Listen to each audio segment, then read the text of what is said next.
ಬಹಳ ಬಾರಿ ಹೇಳ್ತಿರ್ತೇನೆ ಸ್ವಾಮೀಜಿ, ಭಜನೆ ಮುಗಿಸಿ ಮಾತಾಡೋದು ಒಂದು ಕಡೆಯಿಂದ ಸುಲಭ, ಒಂದು ಕಡೆಯಿಂದ ಕಷ್ಟ. ಒಂದು ಒಳ್ಳೆಯ ವಾತಾವರಣ ರೂಪುಗೊಂಡಿರುತ್ತೆ, ಹೀಗಾಗಿ ಮಾತಾಡ್ಬಿಡ್ಬೋದು. ಮಾತಾಡಬೇಕು ಅಂತಲಿಲ್ಲ, ಏನು ಮಾತಾಡಿದ್ರು ಸಹಜವಾಗಿ ಹೃದಯ ಪಕ್ವಗೊಂಡಾಗ ಹೇಳುವ ಸಂಗತಿಗಳೆಲ್ಲ ಬಹಳ ಚೆನ್ನಾಗಿ ಕೇಳಿಸ್ತವೆ. ಈ ಬಯಲು ಕಾರ್ಯಕ್ರಮಗಳಿರುವಾಗ ನೀವು ಡ್ಯಾನ್ಸ್ ಮಾಡೋದನ್ನು ನೋಡಬೇಕು. ಯಾರೋ ಒಂದಿನ ನನಗೆ ಬಂದು ಹೇಳಿದರು, ಬಯಲು ಕಾರ್ಯಕ್ರಮಗಳಲ್ಲಿ ಡ್ಯಾನ್ಸ್ ಮಾಡೋದು ಭಾಳ ಸುಲಭ ಅಂತ. ನಾನು ಕೇಳಿದೆ ಹೆಂಗೆ ಅಂತ. ಅವರು ಲೈಟು ಫ್ಲ್ಯಾಶ್ ಮಾಡೋದು ಹಾಕ್ಬಿಟ್ಟಿರ್ತಾರೆ, ನೀವು ಕೈಯಿಂದ ಅಲುಗಾಡಿಸಿದ್ರು ಡ್ಯಾನ್ಸ್ ಮಾಡೋದಂಗೆ ಕಾಣ್ತಾ ಇರುತ್ತೆ, ಜನರಿಗೆ ಏನೂ ಗೊತ್ತಾಗ್ತಿರಲ್ಲ ಅಂತ. ಅತ್ಯಂತ ಕೆಟ್ಟ ದೃಷ್ಟಿಯಿಂದ ಅದಾದರೆ ಈ ಭಜನೆಯ ದೃಷ್ಟಿ ಹೇಗೆ ಅಂತಂದರೆ, ಅದು ಮನಸ್ಸನ್ನು ಎಷ್ಟು ಚೆನ್ನಾಗಿ ಹಸನುಗೊಳಿಸಿಬಿಡುತ್ತೆ ಅಂತಂದರೆ ಯಾವ ಬೀಜವೂ ಫಲಕಾರಿಯಾಗುತ್ತೆ ಅಂತ. ಈ ದೃಷ್ಟಿಯಿಂದ ಸ್ವಾಮೀಜಿ ಯಾವಾಗಲೂ ಒಂದು ಒಳ್ಳೆಯ ವಾತಾವರಣವನ್ನು ನಿರ್ಮಾಣ ಮಾಡಿಬಿಡ್ತಾರೆ. ಅವರಿಗೆ ಪೂರ್ವಕವಾದ ಧನ್ಯವಾದಗಳನ್ನು ಆ ವಿಚಾರದಲ್ಲಿ. ಇವತ್ತು ಇಬ್ಬರು ಮಹಾಪುರುಷರ ಜಯಂತಿ, ಅದರ ಜೊತೆಗೆ ನಮ್ಮ ಆಧ್ಯಾತ್ಮಿಕ ಚಿಂತನೆಯು ಕೂಡ ಒಂದಷ್ಟು ಸಾಧನೆಯ ಚಿಂತನೆ. ನಾನು ಯಾವಾಗಲೂ ನನಗೆ ತಾನೇ ಮತ್ತೆ ಮತ್ತೆ ಪ್ರಶ್ನೆ ಕೇಳ್ಕೊಳ್ತಿರ್ತೀನಿ, ಹೋಗ್ತಾ ಇರೋ ದಾರಿ ಸರಿ ಇದೆಯಾ, ಕರೆಕ್ಟಾಗಿದೆಯಾ, ಭಜನೆ ಮಾಡಲೇಬೇಕಾ, ಜಪ ಮಾಡಲೇಬೇಕಾ, ಅಗತ್ಯ ಇದೆಯಾ ಅಂತ ನನ್ನನ್ನು ನಾನೇ ಕೇಳ್ಕೊಳ್ತಿರ್ತೀನಿ. ಕ್ಲಾರಿಟಿ ಸಿಗಬೇಕಲ್ಲ. ನಾವೊಂದು 50 ವರ್ಷ ಇವೆಲ್ಲ ಮಾಡಿ ಆಮೇಲೆ ಈ ದಾರಿನೇ ಸರಿ ಇರಲ್ಲ ಅಂತ ಏನಾದರೂ ಹೇಳ್ಬಿಟ್ರೆ ಏನು ಮಾಡೋದು? ಅದಕ್ಕೆ ಪ್ರತಿ ಹೆಜ್ಜೆ ಇಡುವಾಗಲೂ ನಮ್ಮನ್ನು ನಾವು ಕನ್ಫರ್ಮ್ ಮಾಡ್ಕೋತಾ ಇರ್ಬೇಕು, ಕರೆಕ್ಟಾಗಿ ಇದ್ದೀವಲ್ವಾ ಈ ದಾರಿಯಲ್ಲಿ ಅಂತ. ಈ ಕನ್ಫರ್ಮ್ ಮಾಡ್ಕೊಳ್ಳಿಕ್ಕೆ 2 ಮೆಥಡ್ ಇದೆ. ಒಂದು ಶರಣಾಗತಿಯ ಮಾರ್ಗ. ಸ್ವಾಮೀಜಿ ಹೇಳಿದ್ರಲ್ಲ, ಗುರುಗಳು ಹೇಳಿದರು, ನಾನು ಬಾಯಿ ಮುಚ್ಕೊಂಡು ಅನುಸರಿಸ್ತೀನಿ. ಯಾಕೆ ಅಂತಂದರೆ ಶ್ರದ್ಧೆ ಅಷ್ಟು ಬಲವತ್ತರವಾಗಿದೆ, ಆ ಗುರುಗಳು ಕರ್ಕೊಂಡು ಹೋಗ್ತಾರೆ. ಇನ್ನೊಂದು, ನನ್ನನ್ನು ನಾನು ಶಾಸ್ತ್ರಗಳ ಹೊರಗೆ ಹಚ್ಚಿ ನೋಡ್ತಾ ಇರ್ತೀನಿ. ಹೀಗೆ ಮಾಡಿ ಹಿಂಗಾಗಿದೆಯಾ, ನನಗೂ ಆ ಅನುಭವ ಆಗಿದೆಯಾ, ಇದನ್ನು ಮಾಡಿದರೆ ಹಿಂಗಾಗುತ್ತಾ ಅಂತ ಶಾಸ್ತ್ರಗಳ ಹೊರಗೆ ಹಚ್ಚಿ ನೋಡ್ತಾ ಇರುವಂಥ ಪ್ರಯತ್ನ ನಿರಂತರವಾಗಿ ಮಾಡ್ತಾ ಇರ್ತೀನಿ. ಸ್ವಲ್ಪ ಕಷ್ಟ ಅದು. ಗುರುಗಳ ಮಾತನ್ನು ಕೇಳಿ ಸೈಲೆಂಟಾಗಿ ಫಾಲೋ ಮಾಡೋದು ಭಾಳ ಸುಲಭ. ಏನು ಬಂದರೂ ನಿಮ್ಗೆ ಬಿಟ್ಟಿದ್ದೀನಿ ಅಂತ, ಬೇರೇನೂ ಇಲ್ಲ ನನಗೆ ಅಂತ. ಎರಡನೇದು ಸ್ವಲ್ಪ ಕಷ್ಟ. ನಾವು ಬೇರೆ ಬೇರೆ ಪುಸ್ತಕ ಓದಬೇಕು, ಅವರೇನು ಹೇಳ್ತಾರೆ ನೋಡಬೇಕು, ಇವರೇನು ಹೇಳ್ತಾರೆ ನೋಡಬೇಕು, ಆಮೇಲೆ ನನ್ನ ಸಾಧನೆಯ ಜೊತೆಗೆ ತಾಳೆ ನೋಡಬೇಕು. ಪ್ರತಿ ರಾತ್ರಿ ಮಲ್ಕೊಳ್ಳೋಕ್ಕಿಂತ ಮುಂಚೆ ಒಂದ್ಸಲ ಕರೆಕ್ಟಾಗಿದೆಯಾ, ಇದರಲ್ಲಿ ಹೇಳಿರೋ ಥರ ಆಗಿದೆಯಾ, ಇವತ್ತು ಆಗಿಲ್ವಾ, ಆಗಿಲ್ಲ ಅಂದರೆ ಯಾಕಾಗಿಲ್ಲ, ಇವೆಲ್ಲ ನೋಡ್ತಾ ಹೋಗಬೇಕು. 2 ಮಾರ್ಗ ಹುಟ್ಟಿರೋದು ಹೀಗೆ. ಒಂದು ಮಾರ್ಗವನ್ನು ಭಕ್ತಿ ಮಾರ್ಗ ಅಂತ ಕರೆದ್ವಿ. ಆ ಭಕ್ತಿ ಮಾರ್ಗ ಹೆಂಗಿದೆ ಅಂತಂದರೆ, ನನಗೇನು ಗೊತ್ತಿಲ್ಲಪ್ಪ, ಗುರು ಮಹಾರಾಜರಿಗೆ ನಾನು ಶರಣಾಗಿದ್ದೀನಿ, ಒಳ್ಳೇದಾದರೂ ನೀನೇ ಮಾಡಿಸ್ತಾ ಇದೆಯಾ, ಕೆಟ್ಟದ್ದಾದರೂ ನೀನೇ ಮಾಡಿಸ್ತೀಯಾ. ಯಾಕೆ ಅಂತಂದರೆ ನಾಳೆ ಏನೋ ಒಳ್ಳೇದಾಗಬೇಕು ಅಂತ ಈಗ ತಾತ್ಕಾಲಿಕವಾಗಿ ಕೆಟ್ಟದ್ದು ಮಾಡಿಸಿದ್ಯಾ, ಏನು ಸಲೀಸು, ಟೆನ್ಷನ್ನೇ ಇಲ್ಲ. ಎಲ್ಲವನ್ನೂ ಸಮರ್ಪಿಸ್ಬಿಟ್ಟು ಹಾಲಲ್ಲದ್ದು ನೀರಲ್ಲದ್ದು, ನಂದು ಏನು ಪಾತ್ರ ಇಲ್ಲ, ನೀನು ಹೆಂಗೆ ಮಾಡ್ತೀಯೋ ಹಾಗೆ ಮಾಡ್ತೀನಿ ಅಂತ. ಎರಡನೇದಿದೆ, ಅದು ಜ್ಞಾನ ಮಾರ್ಗ. ಸ್ವಲ್ಪ ಟಫ್. ನಮಗೆ ನಾವೇ ಚೆಕ್ ಮಾಡ್ಕೊಳ್ತಾ ಹೋಗಬೇಕು. ಪ್ರತಿ ಹಂತದಲ್ಲೂ ಕೂಡ ನೋಡ್ತಾ ಇರಬೇಕು. ಗುರುಗಳು ಹೇಳಿದ್ದನ್ನು ತಗೊಂಡ ನಂತರವೂ ಕೂಡ ನನ್ನ ದಾರಿಯಲ್ಲಿ ಹೋಗ್ತಾ ಇದ್ದೀನ ಅಂತ ಚೆಕ್ ಮಾಡ್ಕೊಳ್ತಾ ಹೋಗಬೇಕು. ಈ ನಿರಂತರವಾಗಿ ಬೌದ್ಧಿಕ ಶಕ್ತಿಯನ್ನು ಬಳಸ್ತಾ ಹೋಗ್ತೀವಿ. ಜ್ಞಾನದಲ್ಲಿ ಮೆದುಳು ಬಳಕೆಯಾಗುತ್ತೆ, ಭಕ್ತಿಯಲ್ಲಿ ಹೃದಯ ಬಳಕೆಯಾಗುತ್ತೆ, ಜಾಸ್ತಿ ಬಳಕೆಯಾಗುತ್ತೆ. ಎರಡರಲ್ಲೂ ಸ್ವಲ್ಪ ಸ್ವಲ್ಪ ಅದು ಇದು ಮಿಕ್ಸ್ಚರ್ ಆಗ್ತಿರುತ್ತೆ. ಆದರೆ ಜ್ಞಾನದ ವಿಚಾರದಲ್ಲಿ ಮೆದುಳು ಸಿಕ್ಕಾಪಟ್ಟೆ ಬಳಕೆ ಆಗ್ತಿರುತ್ತೆ. ಭಕ್ತಿಯ ವಿಚಾರ ಬಂದಾಗ ಪರಿಪೂರ್ಣ ಹೃದಯ ಆಗುತ್ತೆ. ಪರಿಪೂರ್ಣ ಭಕ್ತ ಹೆಂಗಿರ್ತಾನೆ ಅಂತಂದರೆ, ಪರಿಪೂರ್ಣವಾದ ಭಕ್ತ ಹೆಂಗಿರ್ತಾನೆ ಅಂತಂದರೆ, ಅವನ ದೇಹದಲ್ಲಿ ಎಲ್ಲಿ ಮುಟ್ಟಿದ್ರೂ ಹೃದಯ ಸಿಗ್ತಿರುತ್ತೆ. ಹೆಂಗಿರ್ಬೋದು ನೋಡಿ, ನೀವು ಕಾಲನ್ನು ಮುಟ್ಟಿದ್ರೂ ಹಾರ್ಟೇ ಇರುತ್ತೆ. ಹಾರ್ಟ್ ಇರುತ್ತೆ ಅಂದರೆ ಭಾವನೆಗಳು ಅಷ್ಟು ವ್ಯಾಪಕಗೊಂಡಿರ್ತವೆ. ಹೆಂಗಿರ್ಬೋದು? ಚೈತನ್ಯ ಮಹಾಪ್ರಭುಗಳೆಲ್ಲ ಹಾಡ್ತಾ ಇದ್ರೆ, ಅವ್ರ ರಸ್ತೆಯಲ್ಲಿ ಹಾಡ್ಕೊಂಡು ನಡ್ಕೊಂಡು ಹೋಗ್ತಾ ಇದ್ರೆ, ಈ ತರಕಾರಿ ಹೆಚ್ಚು ಹೆಣ್ಮಕ್ಳು ಮನೆಯಲ್ಲಿ ತರಕಾರಿ ಹೆಚ್ಚವರಲ್ಲ, ಹೊರಗಡೆ ಚೈತನ್ಯ ಮಹಾಪ್ರಭುಗಳ ಹಾಡು ಕೇಳ್ತಾ ಕೇಳ್ತಾ ತರಕಾರಿ ಹೆಚ್ಚಿ ಅವ್ರ ಕೈ ಕತ್ತರಿಸ್ಕೊಂಡಿದ್ದು ಗೊತ್ತೇ ಆಗ್ತಿರ್ಲಿಲ್ಲ. ಅಯ್ಯೋ ಕೈ ಕಟ್ಟಾಗೋಯ್ತಲ್ಲ ನಂತರ, ಆಮೇಲೆ ಗೊತ್ತಾಗ್ಬೇಕಿತ್ತು. ಅಷ್ಟು ಅದ್ಭುತವಾಗಿರುವಂಥದ್ದು. ಸೂರದಾಸರೆಲ್ಲ ಹಾಡುವಾಗ ಹೆಂಗಿತ್ತು ಅಂತಂದ್ರೆ, ಕೃಷ್ಣ ಬಂದು ನಿಂತು ಬಿಡುತ್ತಿದ್ದಂತೆ ಎದುರಿಗ, ಏನು ಚೆನ್ನಾಗಿದೆ. ಕೃಷ್ಣಂಗೂ ತಡ್ಕೊಳ್ಳಿಕ್ಕೆ ಆಗ್ತಿರ್ಲಿಲ್ಲ, ಆ ಥರ ಗೀತೆ. ನಮ್ಗೆ ಗೋರಾ ಕುಂಬಾರನ ಕಥೆ ಗೊತ್ತಲ್ಲ. ಅವನು ಗೋರಾ ಕುಂಬಾರ ಯಾವ ಥರ ದೇಹವೆಲ್ಲ ಹೃದಯ ಅವನದ್ದು ಅಂದರೆ ಭಾವ ತುಂಬಿ ಇರ್ತಿದ್ದ ಅಂತಂದರೆ, ಸಾಕ್ಷಾತ್ ಕೃಷ್ಣ ಅವನ ಮನೆ ಬಾಗಿಲಿಗೆ ಬಂದು ಕರೆದಿಲ್ಲಪ್ಪ ಬಂದಿದ್ದೀನಿ, ಏನು ಮಾಡಲಿ ಹೇಳು ಅಂತ ಈ ಸೊಂಟದ ಮೇಲೆ ಕೈ ಇಟ್ಕೊಂಡು ನಿಂತಿದ್ದಂತೆ. ಅದಕ್ಕೆ ಇವನು ಹೇಳಿದಂತೆ, ನೋಡು ನಮ್ಮ ಅಪ್ಪನ ಕಾಲು ಒತ್ತಾ ಇದ್ದೀನಿ, ನನಗೆ ಈಗ ಪುರುಸೊತ್ತಿಲ್ಲ ಹೇಳಕ್ಕೆ, ತಗೋ ಈ ಇಟ್ಟಿಗೆ ಮೇಲೆ ನಿಂತ್ಕೋ, ಬರೀ ನೆಲದ ಮೇಲೆ ಯಾಕೆ ನಿಂತ್ಯಾ ಅಂತ ಇಟ್ಟಿಗೆ ಬಿಸಾಕಿದ್ನಂತೆ.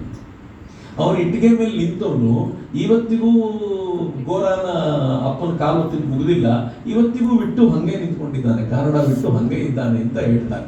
ಏನು ಭಕ್ತಿಯ ಭಾವ ನೋಡಿ, ಅದೊಂಥರ ಬಹಳ ಚಂದ. ನಾವು ಇಷ್ಟೆಲ್ಲ ಹೇಳಬೇಕು, ಗುರು ಮಹಾರಾಜರು ಸಿಂಪಲ್ ಆಗಿ ಹೇಳಿದ್ರು. ಒಂದು ಕೋತಿಯ ತರ ಅಪ್ಪಿಕೊಳ್ಳೋದು, ಇನ್ನೊಂದು ತರ ಬೆಕ್ಕಿನ ತರ ಬಿಟ್ಬಿಡೋದು. ಕೋತಿಯ ಮರಿ ಏನ್ ಮಾಡತ್ತಂತೆ ಗೊತ್ತಾ, ತನ್ನ ತಾಯಿ ತಾನೇ ಹಿಡ್ಕೊಳತ್ತಂತೆ. ಜ್ಞಾನ ಮಾರ್ಗ ಹೆಚ್ಚು ಕಡಿಮೆ ಹಂಗೆ ಇರುತ್ತೆ. ನಾವೇ ಹಿಡ್ಕೊಂಡಿರ್ತೀವಿ. ನಾವು ಹಿಡ್ಕೊಂಡಿರೋದ್ರಿಂದ ಏನಾಗುತ್ತೆ, ಅವಾಗವಾಗ ಬೀಳೋ ಭಯ ಇರುತ್ತೆ. ಅದಕ್ಕೆ ಕೋತಿ ಮರಿಗಳು ಅವಾಗವಾಗ ಒಂದು ರೆಂಬೆಯಿಂದ ಮತ್ತೊಂದು ರೆಂಬೆಗೆ ತಾಯಿ ಕೋತಿ ಹಾರುವಾಗ ಕೈ ಜಾರಿ ಬಿದ್ದ್ಬಿಡುತ್ತೆ. ಆದರೆ ಬೆಕ್ಕಿನ ಮರಿ ಹೆಂಗೆ ಗೊತ್ತಾ, ನನಗೇನು ಮಾಡ್ಲಿಕ್ಕಾಗಲ್ಲ, ಮಿಯಾವ್ ಮಿಯಾವ್ ಅಂತ ಕರಿತಾನೆ ಇರುತ್ತಂತೆ. ತಾಯಿ ಬೆಕ್ಕು ಬರುತ್ತಂತೆ, ಬಂದು ನಿನಗೇನು ಮಾಡ್ಲಿಕ್ಕಾಗಲ್ಲ ತಾನೆ, ಸರಿ ಬಾ ನಾನೇ ತಗೊಂಡೋಗಿ ಇಡ್ತೀನಿ ಅಂತ ಅದಕ್ಕೆ ಸೂಟ್ ಆಗುವಂತ ಜಾಗವನ್ನು ತಾನೇ ಆರಿಸಿ ತಗೊಂಡೋಗಿಡುತ್ತಂತೆ. ಏನ್ ಚೆನ್ನಾಗಿದೆ ನೋಡಿ. ಯಾವ ಮಾರ್ಗ ಒಳ್ಳೆಯದು ಅಂತ ಕೇಳಿದ್ರೆ, ಯಾವ ಮಾರ್ಗ ಒಳ್ಳೆಯದು ಕೆಟ್ಟದ್ದು ಅಂತ ಏನಿಲ್ಲ. ಯಾವುದು ನನಗೆ ಸೂಟ್ ಆಗುತ್ತೋ, ನನ್ನ ಬದುಕಿನಲ್ಲಿ ಹೃದಯದ ಕೆಲಸ ಜಾಸ್ತಿ ನಡೀತಾ ಇದೆಯೋ, ಮೆದುಳಿನ ಕೆಲಸ ಜಾಸ್ತಿ ನಡೀತಾ ಇದೆಯೋ ನೋಡೋದು. ನನಗೆ ಯಾವ್ದು ಸೂಟ್ ಆಗುತ್ತೋ ಅದನ್ನು ಗುರುಗಳು ಹೇಳ್ತಾರೆ, ಅದನ್ನು ಅನುಸರಿಸೋದು ಬಿಟ್ಟರೆ ಮತ್ತೇನೂ ಇಲ್ಲ. ಅದಕ್ಕೆ ರಾಮಕೃಷ್ಣರು ಹೇಳಿದರು, ಜೊತೋಮತ್ ತೊತೋಪತ್. ಎಷ್ಟು ಮತಗಳಿವೆಯೋ ಅಷ್ಟೂ ಪಥಗಳೇ ಇವೆ ಅಂತ. ಅಥವಾ ನೀವು ಎಷ್ಟು ಮತಗಳನ್ನು ನೋಡ್ತೀರೋ ಅವೆಲ್ಲವೂ ಒಂದೇ ಭಗವಂತನಂತ ಸಾಗುವಂತ ಮಾರ್ಗಗಳು ಅಂತ. ನನಗೆ ಅನೇಕ ಬಾರಿ ಡೌಟ್ ಆಗ್ತಿತ್ತು, ಹೆಂಗ್ ಸಾಧ್ಯ ಇದು? ಗುರು ಮಹಾರಾಜರೆಲ್ಲವನ್ನೂ ಸಾಕ್ಷಾತ್ಕರಿಸಿಕೊಂಡು ಮಾತಾಡಿದ್ದಾರೆ. ಅವರು ಇಸ್ಲಾಮನ್ನು ಸಾಕ್ಷಾತ್ಕರಿಸಿಕೊಂಡು ಬಿಟ್ಟವರು. ಅವ್ರು ಹೇಳ್ತಾರೆ, ಇಸ್ಲಾಂ ಅನುಸರಿಸೋ ಸಂದರ್ಭದಲ್ಲಿ ನನಗೆ ದೇವರ ಪ್ರಸಾದ ತಿನ್ಲಿಕ್ಕೆ ಆಗ್ತಿರ್ಲಿಲ್ಲ ಅಂತ. ಯಾಕಂದ್ರೆ ಇಸ್ಲಾಂನಲ್ಲಿ ಪೂಜೆಗೆ ನಿಷಿದ್ಧತೆ ಇದೆ, ಹೀಗಾಗಿ ದೇವರ ಪೂಜೆ ಮಾಡಿದ ಪ್ರಸಾದವನ್ನು ಕೊಟ್ಟರೆ ತಿನ್ಲಿಕ್ಕೆ ಆಗ್ತಿರ್ಲಿಲ್ಲ ನನಗೆ ಅಂತ. ಅವರಿಗೆ ಕ್ರಿಸ್ತನ ದರ್ಶನ ಆಗಿದೆ. ನಾನು ಇವರುಗಳ ಶಾಸ್ತ್ರ ಗ್ರಂಥಗಳನ್ನು ಓದುವಾಗ ನನಗನ್ಸುತ್ತೆ, ಇದು ಸತ್ಯವಾಗಿರೋದು ಹೆಂಗೆ ಸಾಧ್ಯ? ಹೆಂಗೆ ಸಾಧ್ಯ ಅಂತಂದ್ರೆ, ಬ್ರಹ್ಮಾಂಡ ಒಂದೇ, ವಿಶ್ವ ಒಂದೇ, ಅನಂತವಾಗಿರುವಂತ ಪರಬ್ರಹ್ಮ ಒಬ್ಬನೇ. ನೀವು ಯಾವ ದಿಕ್ಕಿನಿಂದಾದ್ರೂ ಹೋದ್ರೂ ಫೈನಲಿ ಅವನನ್ನೇ ಸೇರಬೇಕು. ಕೆಲವು ಮಾರ್ಗಗಳು ಲೇಟಾಗಿ ಹೋಗಿ ಸೇರ್ತವೆ, ಇನ್ನು ಕೆಲವು ಬೇಗ ಹೋಗಿ ಸೇರ್ತವೆ. ನಾವು ಬೇಗ ಹೋಗುವ ಮಾರ್ಗವನ್ನು ಹಿಡ್ಕೊಂಡ್ರೆ ನಮ್ಮ ಜೀವಿತಾವಧಿಯಲ್ಲಿ ಮುಗಿಸ್ಲಿಕ್ಕೆ ಸಾಧ್ಯ ಆಗುತ್ತೆ. ಇಲ್ಲದೆ ಹೋದ್ರೆ ಸುತ್ತಿ ಬಳಸಿ ಫೈನಲಿ ಅಲ್ಲಿಗೆ ಬರಬೇಕು. ಯಾಕಂದ್ರೆ ಇರೋನು ಒಬ್ಬನೇ ಅಲ್ವಾ, ಸಾವಿರಾರು ಜನ ಇದ್ದಿದ್ರೆ ನೀವು ಹೋಗೋದು ಬೇರೆ, ಅವ್ರು ಹೋಗೋದು ಬೇರೆ ಅಂತ. ಸ್ವಾಮಿ ವಿವೇಕಾನಂದರು ಬಹಳ ಚೆನ್ನಾಗಿ ಹೇಳ್ತಾರೆ. ನಾನು ವಿಷಯ ಪ್ರವೇಶಕ್ಕಿಂತ ಮುಂಚೆ ಅದನ್ನು ಸ್ವಾಮೀಜಿ ಏನು ಹೇಳ್ತಾರೆ ಅಂತಂದ್ರೆ, ಕೆಟ್ಟದ್ದು ಮತ್ತು ಒಳ್ಳೆಯದ್ದು ಇವೆರಡನ್ನು ನೀವು ನೋಡಿದರೆ, ಕೆಟ್ಟದ್ದು ಬೇರೆ ದೇವರು, ಒಳ್ಳೆಯದನ್ನು ಪ್ರೊಡ್ಯೂಸ್ ಮಾಡೋದು ಬೇರೆ ದೇವರು ಅಂತಿದಾರ? ಹೆಂಗಿರ್ಲಿಕ್ಕೆ ಸಾಧ್ಯ? ಸ್ವಾಮೀಜಿ ಹೇಳ್ತಾರೆ, ಕೆಟ್ಟದ್ದು ಅಂತ ಇಲ್ಲವೇ ಇಲ್ಲ, ಒಳ್ಳೆಯದ್ದು ಕಡಿಮೆ ಇದ್ರೆ ಅದು ಕೆಟ್ಟದ್ದು ಅಂತ ಅನಿಸ್ಕೊಳತ್ತೆ. ಇಷ್ಟು ಚೆನ್ನಾಗಿದೆ ನೋಡಿ.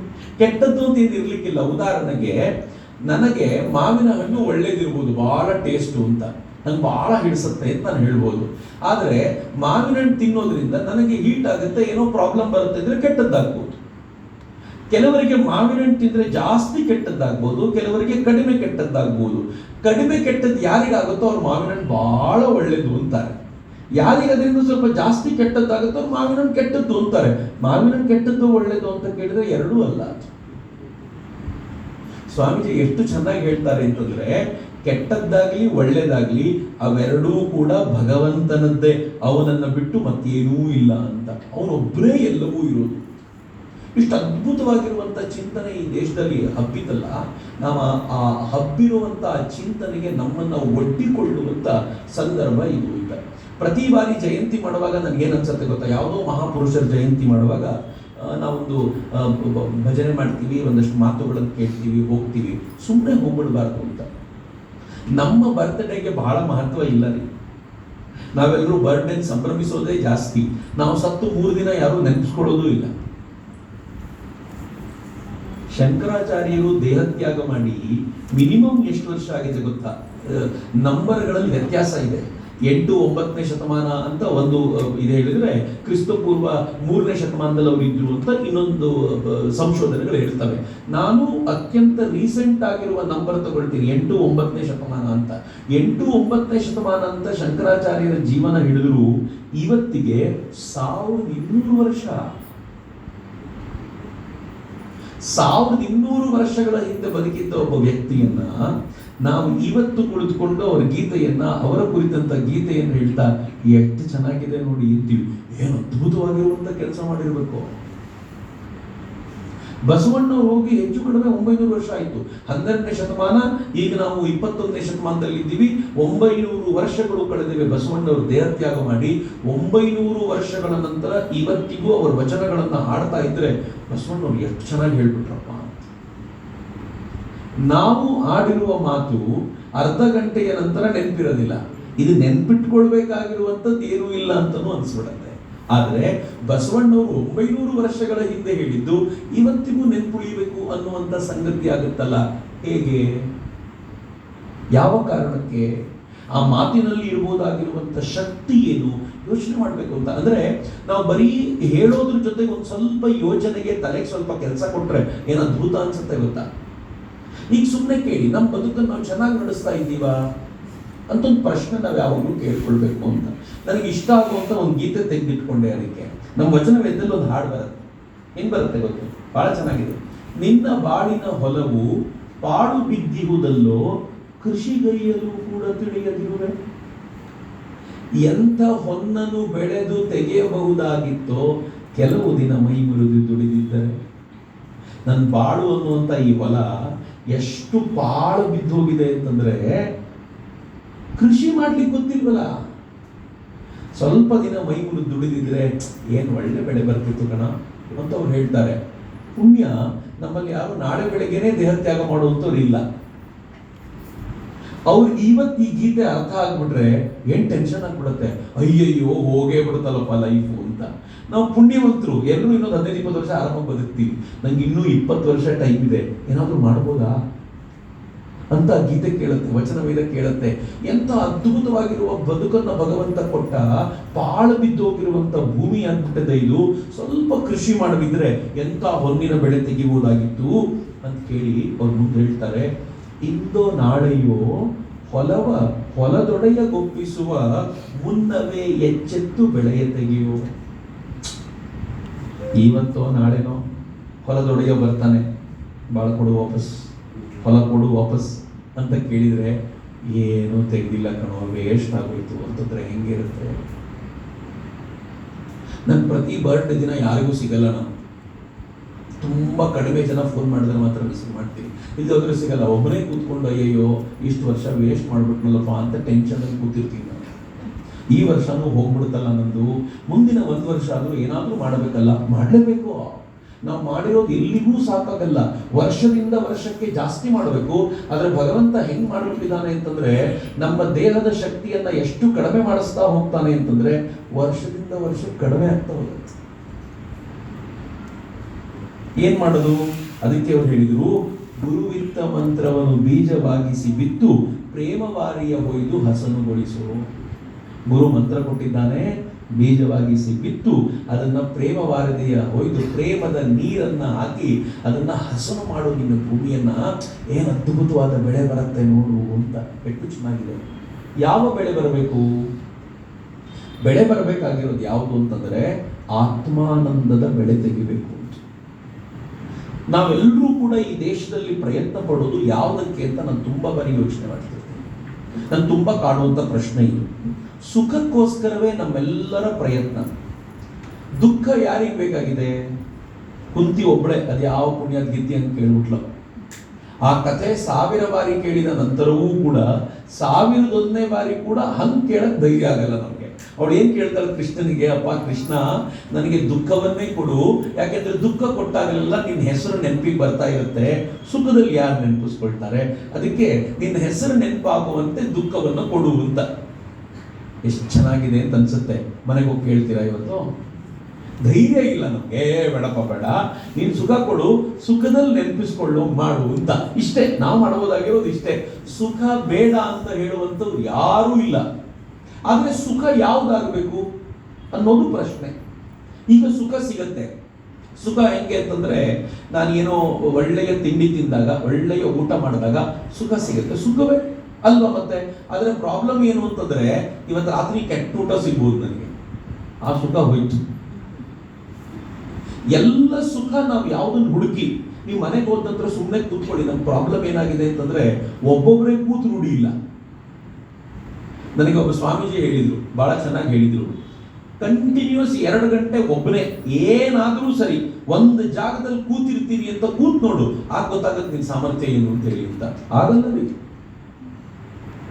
5 ನಿಮಿಷಕ್ಕೆ 10 ನಿಮಿಷಕ್ಕೆ ಎಲ್ಲಾದ್ರೂ ಎದ್ದೋಗೋಣ ಅನ್ನಿಸ್ತಿರತ್ತೆ, ಏನಾದ್ರೂ ಮುಟ್ತಿರೋಣ ಅನ್ಸುತ್ತೆ, ಏನಾದ್ರೂ ಮೊಬೈಲ್ ತಗೊಂಡು ನೋಡೋಣ ಅನ್ಸುತ್ತೆ, ಪುಸ್ತಕ ತಗೊಂಡು ಓದೋಣ. ಸುಮ್ಮನೆ ಕೂತ್ಕೊಳ್ಳೋಕೆ ಆಗದೇ ಇಲ್ಲ, ಬಿಡಲ್ಲ. ಈ ಸುಖ ಅನ್ನೋದು ಹೆಂಗಿದೆ ಅಂತಂದ್ರೆ, ಅದೊಂದು ನಮ್ಮ ಸುಖ ಹೇಗಿರಬೇಕು ಅಂದ್ರೆ, ಒಂದು ಆತ್ಯಂತಿಕವಾದ, ಯಾವುದು ಶಾಶ್ವತವಾಗಿದೆಯೋ ಅದನ್ನ ಪಡ್ಕೊಳ್ಳಿಕ್ಕೆ ಪ್ರೇರಣೆ ಕೊಡುವಂಥದ್ದಾಗಬೇಕು ಅಂತ. ಅದಕ್ಕೆ ಭಾರತ ಏನು ಹೇಳ್ತು, ವಸ್ತುಗಳ ಮೇಲೆ ಎಷ್ಟು ನಿರ್ಭರವಾಗ್ತೀವೋ ಅದರಿಂದ ಸಿಗುವ ಸುಖ ಯಾವುದು ಅಂತಿಮ ಸುಖವಾಗಿರೋದಿಲ್ಲ. ಉದಾಹರಣೆಗೆ ನಮ್ಗೆ ಸುಖ ಬೇಕು ಅಂತಂದ್ರೆ ಯಾವುದೋ ಒಂದು ವಸ್ತು ಬೇಕು. ಟಿವಿಯಲ್ಲಿ ಸುಖ ಇರುತ್ತೆ, ಕೆಲವರಿಗೆ ಸೀರಿಯಲ್ ನೋಡುವಾಗ ಸುಖ ಸಿಗುತ್ತೆ ಅಲ್ವಾ? ಸುಖ ಹೌದು, ಆದ್ರೆ ಶಾಶ್ವತವಾದ ಸುಖ ಅಲ್ಲ. ಒಂದು ಕ್ಷಣ ಕರೆಂಟ್ ಹೋಗ್ಬಿಟ್ರೆ KEB-ನವನಿಗೆ ಸಿಗುವಂತ ಒಂದೊಂದು ಆಶೀರ್ವಾದಗಳು ಇರ್ತವಲ್ಲ, ಅದೇನು ಅಂತ ನಮ್ಗೆ ಚೆನ್ನಾಗಿ ಗೊತ್ತು. ಕ್ರಿಕೆಟ್ ನೋಡುವಾಗ ಆನಂದ ಸಿಗೋದಿಲ್ವ? 100% ಆನಂದ ಸಿಗುತ್ತೆ. ಆ ಆನಂದ ಎಲ್ಲಿಯವರೆಗೂ ಅಂತಂದ್ರೆ, ಆ ಟಿವಿ ಕಳೆದು ಹೋಗುವವರೆಗೂ, ಮ್ಯಾಚ್ ಮಧ್ಯದಲ್ಲಿ ತುಂಡಾಗುವವರೆಗೂ ಆನಂದ ಅಷ್ಟೇ, ಅದಾದ್ಮೇಲೆ ಹೋಗ್ಬಿಡುತ್ತೆ. ಆದರೆ ಭಾರತ ಹೇಳ್ತು, ಈ ರೀತಿಯ ವಸ್ತುಗಳಲ್ಲದೆ, ವಸ್ತುಗಳೇ ಇಲ್ಲದಾಗಲೂ ಕೂಡ ಒಂದು ಆನಂದ, ಒಂದು ಸುಖ ಸಿಗುತ್ತೆ. ಅದನ್ನು ಹುಡ್ಕೊಳ್ಳಿಕ್ಕಾಗತ್ತಾ ಅಂತ ಕೇಳಿತು ಭಾರತ. ಎಲ್ಲಿಂದ ಸಿಗತ್ತಂತ ಆನಂದ? ಯಾವ ವಸ್ತುವು ಇಲ್ಲದೆ ಹೋದಾಗ ನನ್ನೊಳಗೆ ನಾನೊಂದು ಆನಂದವನ್ನು ಹುಡುಕಿಕೊಳ್ಳಬಲ್ಲೆ ಅಂತ. ಕೆಲವರು ಇರ್ತಾರೆ ಪುಣ್ಯಾತ್ಮರು, ಕೂತ್ಕೊಂಡು ಕಣ್ಮುಚ್ಕೊಂಡು ತಂಪಾಡಿ ಕೂತ್ಬಿಟ್ರೆ ಏನು ಆನಂದವಾಗಿರ್ತಾರೆ ಅಂತಂದ್ರೆ, ಅವ್ರಿಗೆ ಟಿವಿ ಬೇಕಿಲ್ಲ, ಸೋಫಾ ಬೇಕಿಲ್ಲ, ಮ್ಯೂಸಿಕ್ ಬೇಕಿಲ್ಲ, ಅವ್ರಿಗೆ ಯಾರೋ ಮಾತಾಡಬೇಕಾಗಿಲ್ಲ, ತಮ್ಮೊಳಗೆ ತಾವು ಆನಂದವಾಗಿ ಕಾಲ ಕಳೀತಿರ್ತಾರೆ, ಯಾರು ಬೇಡ. ಈ ಸುಖ ಹೆಂಗಿರ್ಬೋದು ಯೋಚನೆ ಮಾಡಿ. ಮಾತಾಡ್ಲಿಕ್ಕೆ ಯಾರೋ ಬೇಕಾಗಿಲ್ಲ, ಊಟ ಮಾಡ್ಲಿಕ್ಕೆ ಜೊತೆಗೆ ಯಾರೋ ಬೇಕಾಗಿಲ್ಲ, ಯಾರು ಇಲ್ಲದೆ ನಾನೊಬ್ಬನೇ ನನ್ನ ಅಂತರಂಗದೊಳಗೆ ಇಣುಕ್ತಾ ಹಾಯಾಗಿ ಆನಂದವಾಗಿ ಕಾಲ ಕಳೀತೀನಿ ಅಂತಂದ್ರೆ, ಜಗತ್ತು ಸತ್ತೋದ್ರೂ ಕೂಡ ತಲೆ ಕೆಡಿಸ್ಕೊಳ್ಬೇಕಾದ ಸ್ಥಿತಿ ಇಲ್ಲ ಅಂತ. ಈ ಜಗತ್ತಿನ ಬಗ್ಗೆ ತಲೆ ಕೆಡಿಸ್ಕೊತೀವಲ್ಲ, ಇದೊಂಥರ ನಾವು ಪ್ರತಿನಿತ್ಯ ಟಿವಿಯಲ್ಲಿ ನೋಡೋ ಸೀರಿಯಲ್ ಇದ್ದಂಗೆ. ನೀವು ಡೈಲಿ ಸೀರಿಯಲ್ ನೋಡಬೇಕು. ನಮ್ಮ ಮನೇಲಿ ನಮ್ಮಪ್ಪ ಅನುಪಮ ಅಂತ ಒಂದು ಸೀರಿಯಲ್ ನೋಡು, ಮಧ್ಯಾಹ್ನ ಮನೆಗೆ ಹೋದ್ರೆ 2 hours ಇರ್ತಿತ್ತಪ್ಪ ಸೀರಿಯಲ್. ಅದೇನು ದಿನ ಅದೇನು ಶೂಟ್ ಮಾಡಾಕ್ತಿದ್ರು ಗೊತ್ತಿಲ್ಲ. ನಾನು 2 ತಿಂಗಳಿಗೋ 3 ತಿಂಗಳಿಗೋ ಒಂದ್ಸಲ ನೋಡ್ತಿದ್ದೆ. ನೋಡಿದಾಗ ನಾನು 2 ತಿಂಗಳು ನೋಡದೆ ಹೋದ್ರು ಆ ಸ್ಟೋರಿ ಅರ್ಥ ಆಗ್ತಿತ್ತು ನನಗೆ. ಮುಂದೆನೇ ಹೋಗಿರಲ್ಲ ಅದು. ಈ ಜಗತ್ತಿನ ಮಜಾ ಅದು. ಇದು ಮುಂದೆನೇ ಹೋಗಲ್ಲ. ನಮ್ಗನ್ಸುತ್ತೆ ನಾನು ತಳ್ತಿದ್ದೀನಿ ಜಗತ್ತನ್ನ ಅಂತ, ಹೋಗಲ್ಲ ಇದು. ನೀವು 2 ವರ್ಷ ಬಿಟ್ಟು 2 ವರ್ಷ ನೀವು ನಾಪತ್ತೆ ಆಗ್ಬಿಡಿ, 2 ವರ್ಷ ಬಿಟ್ಟು ವಾಪಸ್ ಬನ್ನಿ, ನೀವು ಬಿಟ್ಟು ಹೋದಾಗ ಎಲ್ಲಿತ್ತು ಅಲ್ಲೇ ಇರುತ್ತೆ. ನಿಮ್ಗೆಲ್ಲ ಅರ್ಥ ಆಗುತ್ತೆ ಏನೇನಾಗಿದೆ 2 ವರ್ಷದಲ್ಲಿ ಅಂತ.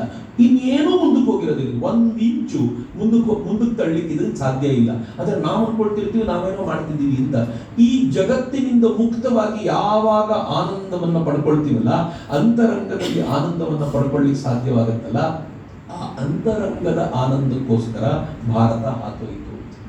ಯಾಕೆ ಇಷ್ಟನ್ನು ಪೀಠಿಕೆ ಆಗ್ತದೆ ಅಂತಂದ್ರೆ, ಇಬ್ರು ಇದಾರಲ್ಲ, ಶಂಕರರು ಮತ್ತು ಬಸವಣ್ಣವರು, ಈ ಅಂತರಂಗದ ಆನಂದವನ್ನು ಪಡ್ಕೊಳ್ಳೋದು ಹೇಗೆ ಅಂತ ಹೇಳಿಕೊಟ್ಟವರು ಅಷ್ಟೇ. ಇನ್ನೇನು ಹೇಳಬೇಕು ಅಂತಿಲ್ಲ ಇವರಿಬ್ಬರ ಬಗ್ಗೆ. ಇಬ್ರು ಹೇಳಿದ್ದು ಅದನ್ನೇ. ಶಂಕರರು ಬಹಳ ಅದ್ಭುತವಾಗಿರುವಂತಹ ಒಂದು ತತ್ವವನ್ನು ಪ್ರೆಸೆಂಟ್ ಮಾಡಿದ್ರು. ಅದನ್ನು ನಾವು ಅದ್ವೈತ ತತ್ವ ಅಂತ ಕರಿತೀವಿ.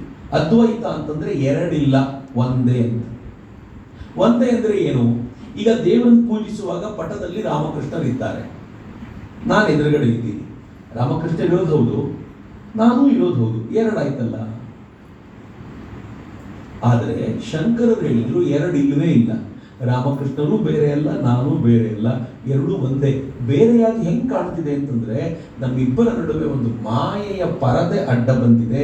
ಈ ಮಾಯೆಯ ಕಾರಣಕ್ಕೋಸ್ಕರ ನಾವಿಬ್ರು ಬೇರೆ ಬೇರೆಯಾಗಿ ಕಾಣ್ತಿದ್ದೀವಿ ಅಂತ ಬಹಳ ಚಂದಕ್ಕಿರುವಂತ ಥಾಟ್ ಇದು, ಬಹಳ ವಿಶೇಷವಾದ. ನಾನು ಸುಮ್ಮನೆ ಎಕ್ಸ್ಪ್ಲೈನ್ ಮಾಡುವಂತ ಪ್ರಯತ್ನ ಮಾಡ್ತೀನಿ. ಅವ್ರೇನು ಹೇಳಿದ್ರು, ಬಸವಣ್ಣವ್ರು ಏನು ಹೇಳಿದ್ರು, ಇಷ್ಟನ್ನು ನಾವು ಅರ್ಥ ಮಾಡಿಕೊಂಡ್ಬಿಟ್ರೆ ಬಹುಶಃ ಇಬ್ಬರೂ ಭಿನ್ನರಲ್ಲ, ಇಬ್ಬರೂ ಬೇರೆ ಬೇರೆ ಅಲ್ಲ, ಅಲ್ಟಿಮೇಟ್ಲಿ ಇಬ್ಬರೂ ಸೇರುವ ಗುರಿ ಒಂದೇ ಅಂತ ಹೆಂಗೆ ಅಂತ ನಮ್ಗೆ ಗೊತ್ತಾಗುತ್ತೆ. ಈ ದೇಹ ಇದೆಯಲ್ಲ, ಅತ್ಯಂತ ಹೊರಗಿನ ದೇಹ, ಇದಕ್ಕೂ ನನಗೂ ಸಂಬಂಧವೇ ಇಲ್ಲ. ಅದು ಹೆಂಗೆ ಸಾಧ್ಯ ಅಂತ ನೀವು ಕೇಳ್ತೀರಾ.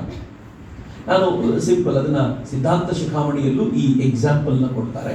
ಅನೇಕ ಮಹಾತ್ಮರು ಎಕ್ಸಾಂಪಲ್ನ ಕೋಟ್ ಮಾಡ್ತಾರೆ. ನಾನು ಮತ್ತು ನನ್ನದ್ದು ಎರಡು ಬೇರೆ ಬೇರೆ. ನಾನು ಅಂದ್ರೆ ನಾನು, ನನ್ನದ್ದು ಅಂದ್ರೆ ಬೇರೆ. ಉದಾಹರಣೆಗೆ ಈ ಪೆನ್ನು ನನ್ನದ್ದು, ನಾನು ಯಾರು? ಇವನು. ಈ ಪೆನ್ನು ನನ್ನದ್ದು ಅಂದ್ರೆ ನಾನಲ್ಲ ಅಂತ, ಇದು ನನ್ನ ವಸ್ತು ಅಂತ. ಈಗ ಯೋಚನೆ ಮಾಡಿ, ಇದೇನು ಅಂತ ಕೇಳಿದ್ರೆ ನನ್ನ ದೇಹ, ನಾನಲ್ಲ. ನೀವೇ ಹೇಳುತ್ತಾನೆ, ನೀವು ಕೇಳಿ ನೋಡಿ, ನಿಮ್ಮ ಬಾಡಿ ತೋರಿಸಿ ಹೇಳ್ತೀರಾ ಇದು ನನ್ನ ದೇಹ, ಆದರೆ ನೀವಲ್ಲ ಅಂತ ಆಯ್ತು. ಈ ದೇಹ ನಿಮ್ಮ ವಸ್ತು. ಹೇಗೆ ನನಗೆ ಪೆನ್ನು ಸೆಪರೇಟೋ ಹಾಗೆ ದೇಹ ಕೂಡ ಸೆಪರೇಟು. ಯಾರ ವಸ್ತು? ಬಹಳ ಇಂಟ್ರೆಸ್ಟಿಂಗ್ ಆಗಿದೆ ಈಗ. ನನ್ನ ವಸ್ತು ಅಂತ ನಾನು ಹೇಳಬೇಕಾದ್ರೆ ಯಾರೋ ಒಬ್ನು ಹೇಳ್ತಿದ್ದಾನಲ್ಲ, ಈ ದೇಹ ನನಗೆ ಸೇರಿದ್ದು ಅಂತ, ಈ ದೇಹ ನನ್ನ ವಸ್ತು ಅಂತ. ಹೇಗೆ ನನ್ನ ಮೊಬೈಲೋ ಹಾಗೆ ಈ ದೇಹ ಕೂಡ ನನ್ನದ್ದು, ಹಾಗಾಗಿ ದೇಹ ಹೊರಗಿದೆ ಅಂತ ಹೇಳಿದ್ರು. ಹಾಗಿದ್ದರೆ ಒಳಗಿರುವಂತ ಪ್ರಾಣ ನನ್ನ ಪ್ರಾಣ, ಅದು ನಾನಲ್ಲ. ನನ್ನ ಮನಸ್ಸು ಯಾಕೋ ಸರಿ ಇಲ್ಲ ಇವತ್ತು. ಏನಂದ್ರೆ ನಾನು ಮನಸ್ಸಲ್ಲ. ಹೇಗೆ ನನ್ನ ಪೆನ್ನು ಅಂತೀನೋ ಹಾಗೆ ನನ್ನ ಮನಸ್ಸು ಅಂತ ಹೇಳೋದ್ರಿಂದ ಮನಸ್ಸು ಕೂಡ ನನ್ನಿಂದ ಆಚೆ. ಹಾಗಿದ್ಮೇಲೆ ನಾನು ಯಾರು ಅಂತಂದ್ರೆ ಬುದ್ಧಿ, ಮನಸ್ಸು, ಪ್ರಾಣ, ದೇಹ ಇವೆಲ್ಲವುಗಳನ್ನ ತನ್ನ ಒಡೆತನದಲ್ಲಿ ಇಟ್ಕೊಂಡಿರುವಂತ ಒಬ್ಬನಿದ್ದಾನಲ್ಲ, ಅವನು ನಾನು. ಈ ದೇಹಕ್ಕೂ ನನಗೂ ಸಂಬಂಧ ಇಲ್ಲ. ಏನ್ ಚೆನ್ನಾಗಿದೆ ನೋಡಿ. ಭಾರತೀಯ ಆಧ್ಯಾತ್ಮ ಈ ಪರಿಕಲ್ಪನೆಯನ್ನು ಕಟ್ಟಿಕೊಟ್ಟಿದ್ದು. ಇದಕ್ಕೆ ಹೆಂಗ್ ಬಂದ್ರು ನನ್ನ ಪೂರ್ವಜರು? ಸ್ವಾಮಿ ವಿವೇಕಾನಂದರು ಜ್ಞಾನ ಯೋಗದಲ್ಲಿ ಸಖತ್ತಾಗಿ ಎಕ್ಸ್ಪ್ಲೈನ್ ಮಾಡ್ತಾರೆ. ಅವ್ರು ಹೇಳ್ತಾರೆ, ಬಹಳ ಚೆನ್ನಾಗಿದೆ. ಜ್ಞಾನ ಯೋಗದ ಕಷ್ಟ ಏನು ಅಂತಂದ್ರೆ, ನಮ್ಗೆಲ್ಲ ಸ್ವಲ್ಪ ಜೀರ್ಣ ಆಗ್ಬೇಕಾದ್ರೆ ಟೆನ್ಷನ್ ಆಗ್ಬಿಡುತ್ತೆ. ಅಯ್ಯೋ ಹೆಂಗೆ ಒಪ್ಕೊಳ್ಳೋದು ಅಂತ. ಜ್ಞಾನ ಯೋಗದಲ್ಲಿ ವಿವೇಕಾನಂದರು ಏನ್ ಹೇಳ್ತಾರೆ ಗೊತ್ತಾ? ದೇವರನ್ನ ನಾವು ಸೃಷ್ಟಿಸಿದ್ದು ಹೆಂಗೆ ಅಂತ. ಏನಪ್ಪ ಇದು? ದೇವರು ನಮ್ಮನ್ನು ಸೃಷ್ಟಿಸಿದ ಅಂತ ಗೊತ್ತಿದ್ವಿ. ಜ್ಞಾನ ಯೋಗ ಹೇಳುತ್ತೆ ದೇವರನ್ನು ನಾವು ಸೃಷ್ಟಿಸಿದ್ದು ಹೆಂಗೆ ಅಂತ. ವಿವೇಕಾನಂದರು ಎಕ್ಸ್ಪ್ಲೈನ್ ಮಾಡ್ತಾರೆ. ಏನ್ ಹೇಳ್ತಾರೆ ಗೊತ್ತಾ? ಮೊದಲು ನಮಗಿಂತ ಶಕ್ತಿವಂತರು ಬೇಕಾಗಿತ್ತು. ಎಂಥ ಶಕ್ತಿ ಇರಬೇಕು ಅವನಿಗೆ ಅಂತಂದ್ರೆ, ತಾನು ಯಾವ ಕೆಲಸವನ್ನು ಬೇಕಿದ್ರೂ ಮಾಡಬಲ್ಲ ಅಂತ ಶಕ್ತಿವಂತ. ಆದ್ರೆ ನಮ್ಗೆ ಹಂಗಿಲ್ಲ. ಈಗ ನಾವೆಲ್ಲರೂ ಇಲ್ಲಿ ಬಂದು ಕೂತ್ಬಿಟ್ಟಿದೀವಿ, ಮನೇಲಿ ಅಡುಗೆ ಮಾಡೋದು ಯಾರು? ನಾವೇ ವಾಪಸ್ ಹೋಗಿ ಮಾಡ್ಬೇಕು. ಆದ್ರೆ ಸ್ವಲ್ಪ ಶಕ್ತಿ ಇದ್ದು ಇಲ್ಲೂ ಇರ್ಬೋದು, ಅಲ್ಲೂ ಮಾಡಬಹುದು ಅಂತಾಗಿದ್ರೆ ಹೇಗಿರ್ತಿತ್ತು? ಅದಕ್ಕೆ ಏನಾಗಬೇಕು? ಈ ದೇಹ ಇರಬಾರ್ದು. ಈ ದೇಹ ಇರೋದ್ರಿಂದ ಪ್ರಾಬ್ಲಮ್ ಏನು ಅಂತಂದ್ರೆ, ನಾನು ಇಲ್ಲಿ ಮಾತ್ರ ಇರ್ಲಿಕ್ಕೆ ಸಾಧ್ಯ, ಮನೇಲಿ ಇರ್ಲಿಕ್ಕೆ ಆಗೋದಿಲ್ಲ. ನನಗೆ ದೇಹ ಇಲ್ಲದೆ ಹೋಗಿದ್ರೆ ಇಲ್ಲೂ ಇರ್ಬೋದಿತ್ತು, ಮನೆಯಲ್ಲೂ ಇರ್ಬೋದಿತ್ತು, ನಾನು ಈ ಪ್ರವಚನವನ್ನು ಕೇಳ್ಬೋದಿತ್ತು, ಅಡುಗೆನೂ ಮಾಡ್ಬೋದಿತ್ತು, ಗಂಡಂಗೆ ಊಟ ಬಡಿಸಿ ಅದ್ರ ಪಾಡಿಗೆ ಅದು, ಇದ್ರ ಪಾಡಿಗೆ ಇದು, ಏನ್ ಮಜಾ ಬರ್ತಿತ್ತು. ಅದಕ್ಕೆ ಮೊದಲು ಈ ಜಗತ್ತಿನ ಜನ ಅನ್ಕೊಂಡ್ರಂತೆ, ಯಾರಿಗೆ ದೇಹ ಇಲ್ವೋ ಅವನೇ ಸರ್ವಶಕ್ತ. ಯಾರದು? ನನ್ನ ತಂದೆ ತೀರ್ಕೊಂಡ್ರು, ಅವ್ರಿಗೆ ದೇಹ ಇಲ್ಲ, ಈಗ ಈಸ್ ಮೋಸ್ಟ್ ಪವರ್ಫುಲ್ ಅಂತ. ನನ್ನ ತಾತ ತೀರ್ಕೊಂಡಿದ್ದಾರೆ, ಅವರು ಪವರ್ಫುಲ್. ಹೀಗಾಗಿ ಪಿತೃ ಪೂಜೆ ಶುರುವಾಯಿತು ಅಂತ. ಎಷ್ಟು ಚೆನ್ನಾಗಿದೆ ನೋಡಿ. ಆಮೇಲೆ ದೇವರ ಈ ಕಲ್ಪನೆ ಮುಂದುವರಿತು. ಕಾಲಕ್ರಮದಲ್ಲಿ ನಾವು ವರುಣನನ್ನ, ವಾಯುವನ್ನ, ಯಾರಿಗೂ ದೇಹ ಇಲ್ಲ ಆದ್ರೆ ಶಕ್ತಿ ಇದೆ ಮಾತ್ರ. ನಾವ್ಯಾರು ಎಕ್ಸ್ಪೆಕ್ಟ್ ಮಾಡದೇ ಇರುವಾಗ ಮಳೆ ಸುರಿಯುತ್ತೆ, ನಾವೆಲ್ಲ ಎಕ್ಸ್ಪೆಕ್ಟ್ ಮಾಡ್ತಾ ಇರುವಾಗ ಮೋಡ ಕರಗಿ ಹೋಗುತ್ತೆ. ಅವನು ಯಾರೋ ಪವರ್ಫುಲ್ ಆಗಿರೋ ಮನುಷ್ಯ ಇದ್ದಾನೆ, ಅವನು ನನ್ನ ಮಾತನ್ನು ಕೇಳಲ್ಲ, ಅವನ ಮಾತನ್ನು ಮಾತ್ರ ನಡೆಸ್ತಾನೆ, ಅವನನ್ನು ಪೂಜೆ ಮಾಡ್ಲಿಕ್ಕೆ ಶುರು ಮಾಡಿದ್ವಿ.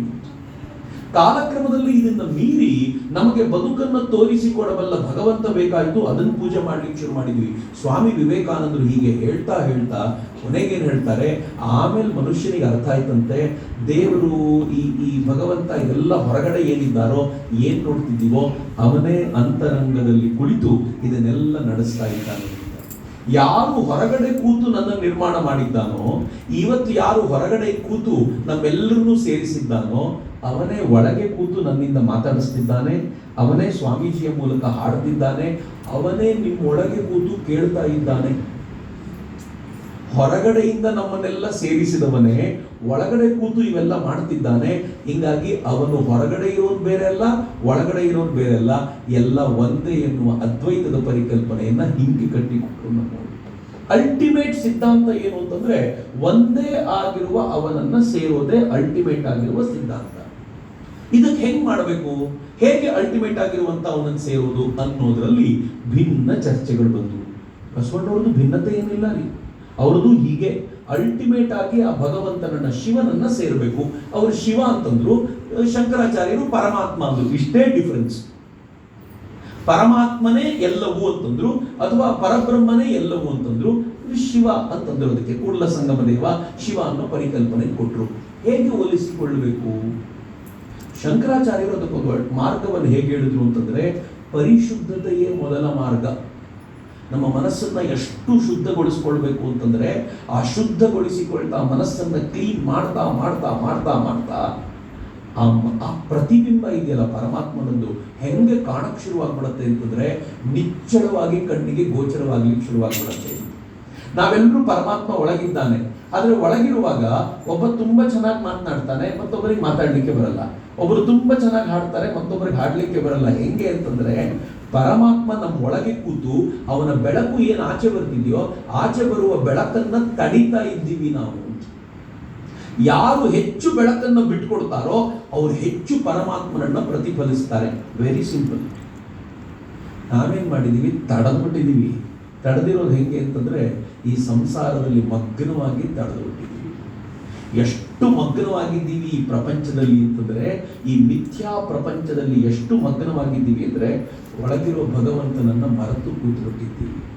ಎಷ್ಟು ಮಗ್ನತೆ ಇದೆ ನಮಗೆ ಅಂತಂದ್ರೆ, ಸತ್ಯ ಯಾವುದು ಅಂತ ಕೇಳಿದ್ರೆ ಎದುರಿಗಿರೋದೇ ಸತ್ಯ ಅನ್ನಿಸುವಷ್ಟರ ಮಟ್ಟಿಗೆ ಒಂದಾಗ್ಬಿಟ್ಟಿದ್ದೀವಿ ಅದರೊಂದಿಗೆ. ಅದರಿಂದ ಮೊದಲು ಆಚೆ ತೆಕ್ಕೋಬೇಕು, ಆಗ ಒಳಗೆ ಹೋಗ್ಲಿಕ್ಕೆ ಸಾಧ್ಯ ಆಗುತ್ತೆ. ನಾನು ಸುಮ್ಮನೆ ಹೇಳ್ತೀನಿ ನಿಮಗೆ, ನೀವು ಎಷ್ಟು ಇಂದ್ರಿಯಗಳನ್ನ ಕ್ಲೋಸ್ ಮಾಡ್ತೀವೋ ಅಷ್ಟು ಮನಸ್ಸು ಒಳಗೆ ಹೋಗುತ್ತೆ.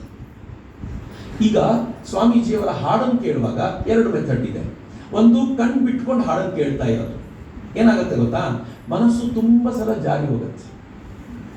ಏನಾಗುತ್ತೆ, ಕಣ್ಣು ಅದೇನೋ ನೋಡುತ್ತೆ, ಯಾರೋ ಬಂದ್ರು ಅವ್ರನ್ನ ನೋಡುತ್ತೆ, ಅಲ್ಲಿ ಪಕ್ಕದಲ್ಲಿ ಯಾರೋ ಏನೋ ಮಾತಾಡಿದ್ರು ಅವ್ರನ್ನ ನೋಡುತ್ತೆ.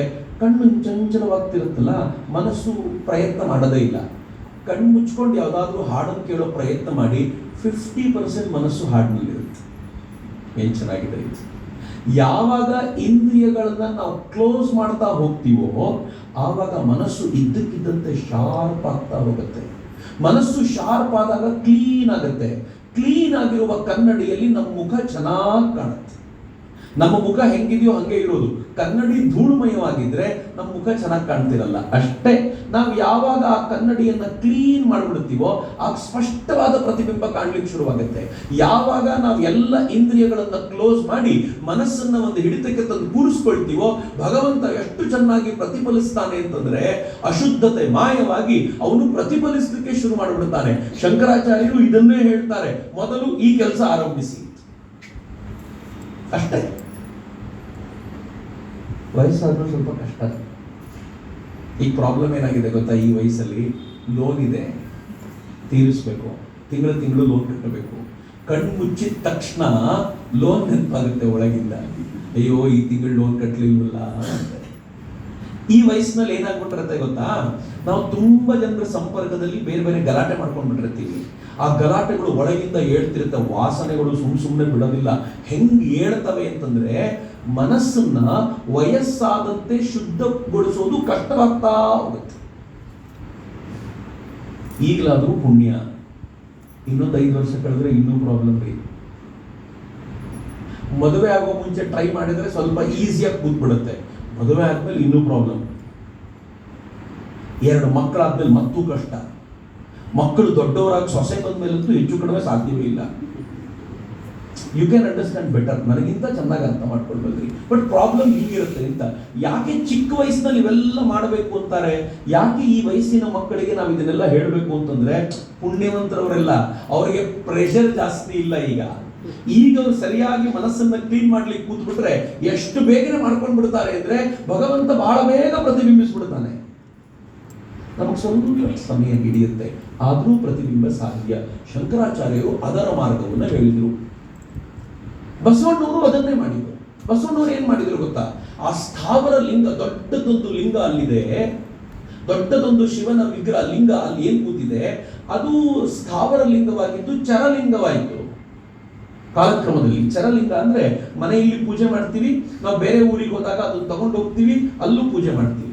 ಬಸವಣ್ಣವ್ರ ಕಾಲಕ್ಕೆ ಬಸವಣ್ಣವ್ರು ಏನ್ ಮಾಡಿದ್ರು, ಚರಲಿಂಗವನ್ನು ಕೂಡ ಅಂಗೈಯಲ್ಲಿಟ್ಕೊಂಡು ಇಷ್ಟಲಿಂಗ ಅಂತ ಮಾಡಿ ಪರ್ಮನೆಂಟ್ ಆಗಿ ಎದೆ ಮೇಲೆ ಇಟ್ಕೊಳ್ತೀನಿ ನಾನು ಇದನ್ನ ಅಂತ. ಅಲ್ಲಿ ದೂರ ಇದ್ದವನನ್ನ, ಇಲ್ಲಿ ದೇವರ ಕೋಣೆಯಲ್ಲಿದ್ದವನನ್ನ ಎದೆಗೆ ತಗೊಂಡು ಬಂದು ಇನ್ನೂ ಹತ್ತಿರಕ್ಕೆ ತಗೋ, ಯಾಕೆ ಅಷ್ಟು ದೂರ ಇಡ್ತೀಯ? ಇಷ್ಟು ಸಾಮ್ಯ ನೋಡಿ. ಮಾತನಾಡೋರಿಗೆ ಸುಲಭ ರೀ. ಶಂಕರಾಚಾರ್ಯರನ್ನ ಬೈದು ಬಿಡ್ತಾರೆ. ಬಸವಣ್ಣವರು ವೇದಗಳನ್ನ ಧಿಕ್ಕರಿಸಿದ್ರು ಅಂತಾರೆ. ವೇದಗಳನ್ನ ಬಸವಣ್ಣವ್ರು ಮಾತ್ರ ಅಲ್ಲ, ಶಂಕರಾಚಾರ್ಯರು ಕೂಡ ಎಲ್ಲೆಲ್ಲಿ ಬೇಕೋ ಅಲ್ಲಲ್ಲಿ ತಿಂದಿದ್ದಾರೆ.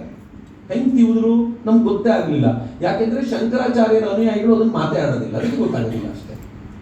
ಬಸವಣ್ಣವ್ರ ಅನುಯಾಯಿಗಳು ತುಂಬಾ ಅದ್ರ ಬಗ್ಗೆನೇ ಮಾತಾಡ್ತಿರ್ತಾರೆ, ಅದಕ್ಕೆ ಅದ್ರ ಬಗ್ಗೆ ಚರ್ಚೆ ಆಗುತ್ತೆ.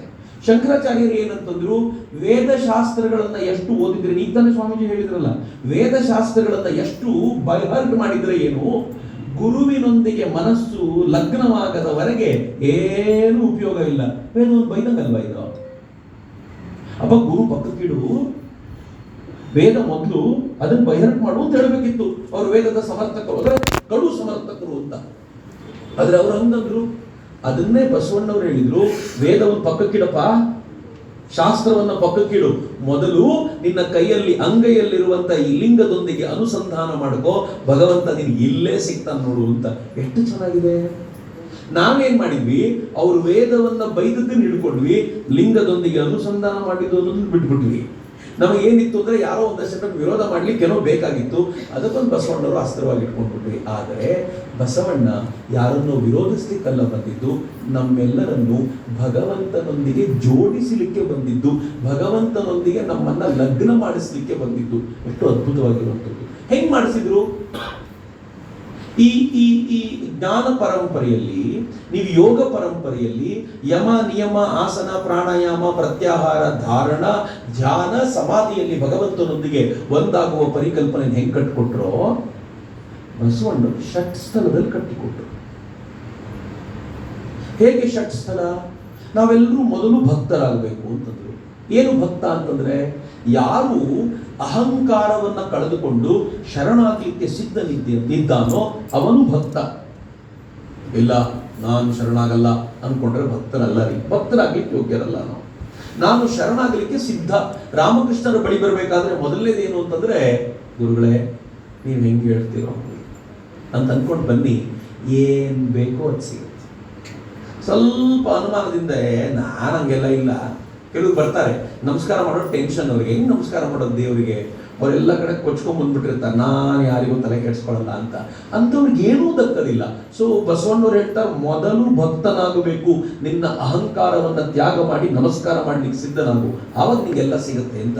ಮೊದಲ ಹಂತವೇ ಭಕ್ತನಾಗುವುದು. ಎರಡನೇ ಹಂತ ಮಹೇಶನೊಂದಿಗೆ ಒಂದಾಗುವುದು, ಮಹೇಶ ಸ್ಥಳ ಅಂತ ಕರೀತಾರೆ. ನೀನು ಭಕ್ತನಾದೊಡನೆ ಎದುರಿಗೆ ಭಗವಂತ ಬಂದು ನಿಲ್ತಾನೆ ಅಂತ. ನಾನು ಭಕ್ತನಾಗದೆ ಹೋದ್ರೆ ಹೆಂಗ್ ನಿಲ್ಲೋದು? ಟೀಚರ್ ನನಗೆ ಪಾಠ ಕಲಿಸ್ಕೊಡಿ ಅಂತ ಹೋಗಿ ಕೂತ್ರೆ ಪಾಠ ಹೇಳ್ಕೊಡ್ಬೋದು. ನಂಗೆ ನೀವೇನು ಹೇಳ್ಕೊಡೋದು ಬೇಡ್ರಿ, ನಂಗೆಲ್ಲ ಬರತ್ರಿ ಅಥವಾ ಏನ್ ಹೇಳ್ಕೊಡಿ. ಪಾಪ ಖಾಲಿಯಾಗಿರೋ ಬಿಂದಿಗೆಗೆ ನೀರು ಬಂದು ಸುರಿಯುತ್ತೆ, ತುಂಬಿರೋ ಬಿಂದಿಗೆಗೆ ಏನ್ ಸುರಿಯೋದು? ಅಥವಾ ತುಂಬಿದೆ ಅಂತ ಆ ಬಿಂದಿಗೆಗೆ ಅನ್ನಿಸಿಬಿಟ್ರೆ ನೀರನ್ನು ಸುರಿಸಿಕೊಳ್ಳಿಕ್ಕೆ ಸಿದ್ಧವಾಗಿರುತ್ತಾ? ಸಾಧ್ಯನೇ ಇಲ್ಲ. ಅದೇ ರೀತಿ ಯಾವಾಗ ಭಕ್ತ ಎನ್ನುವ ಭಾವ ಬರುತ್ತೋ ಆಗ ಮಹೇಶ ಕೈಯಲ್ಲಿ ಬಂದು ಕುಳಿತು ಬಿಡ್ತಾನೆ.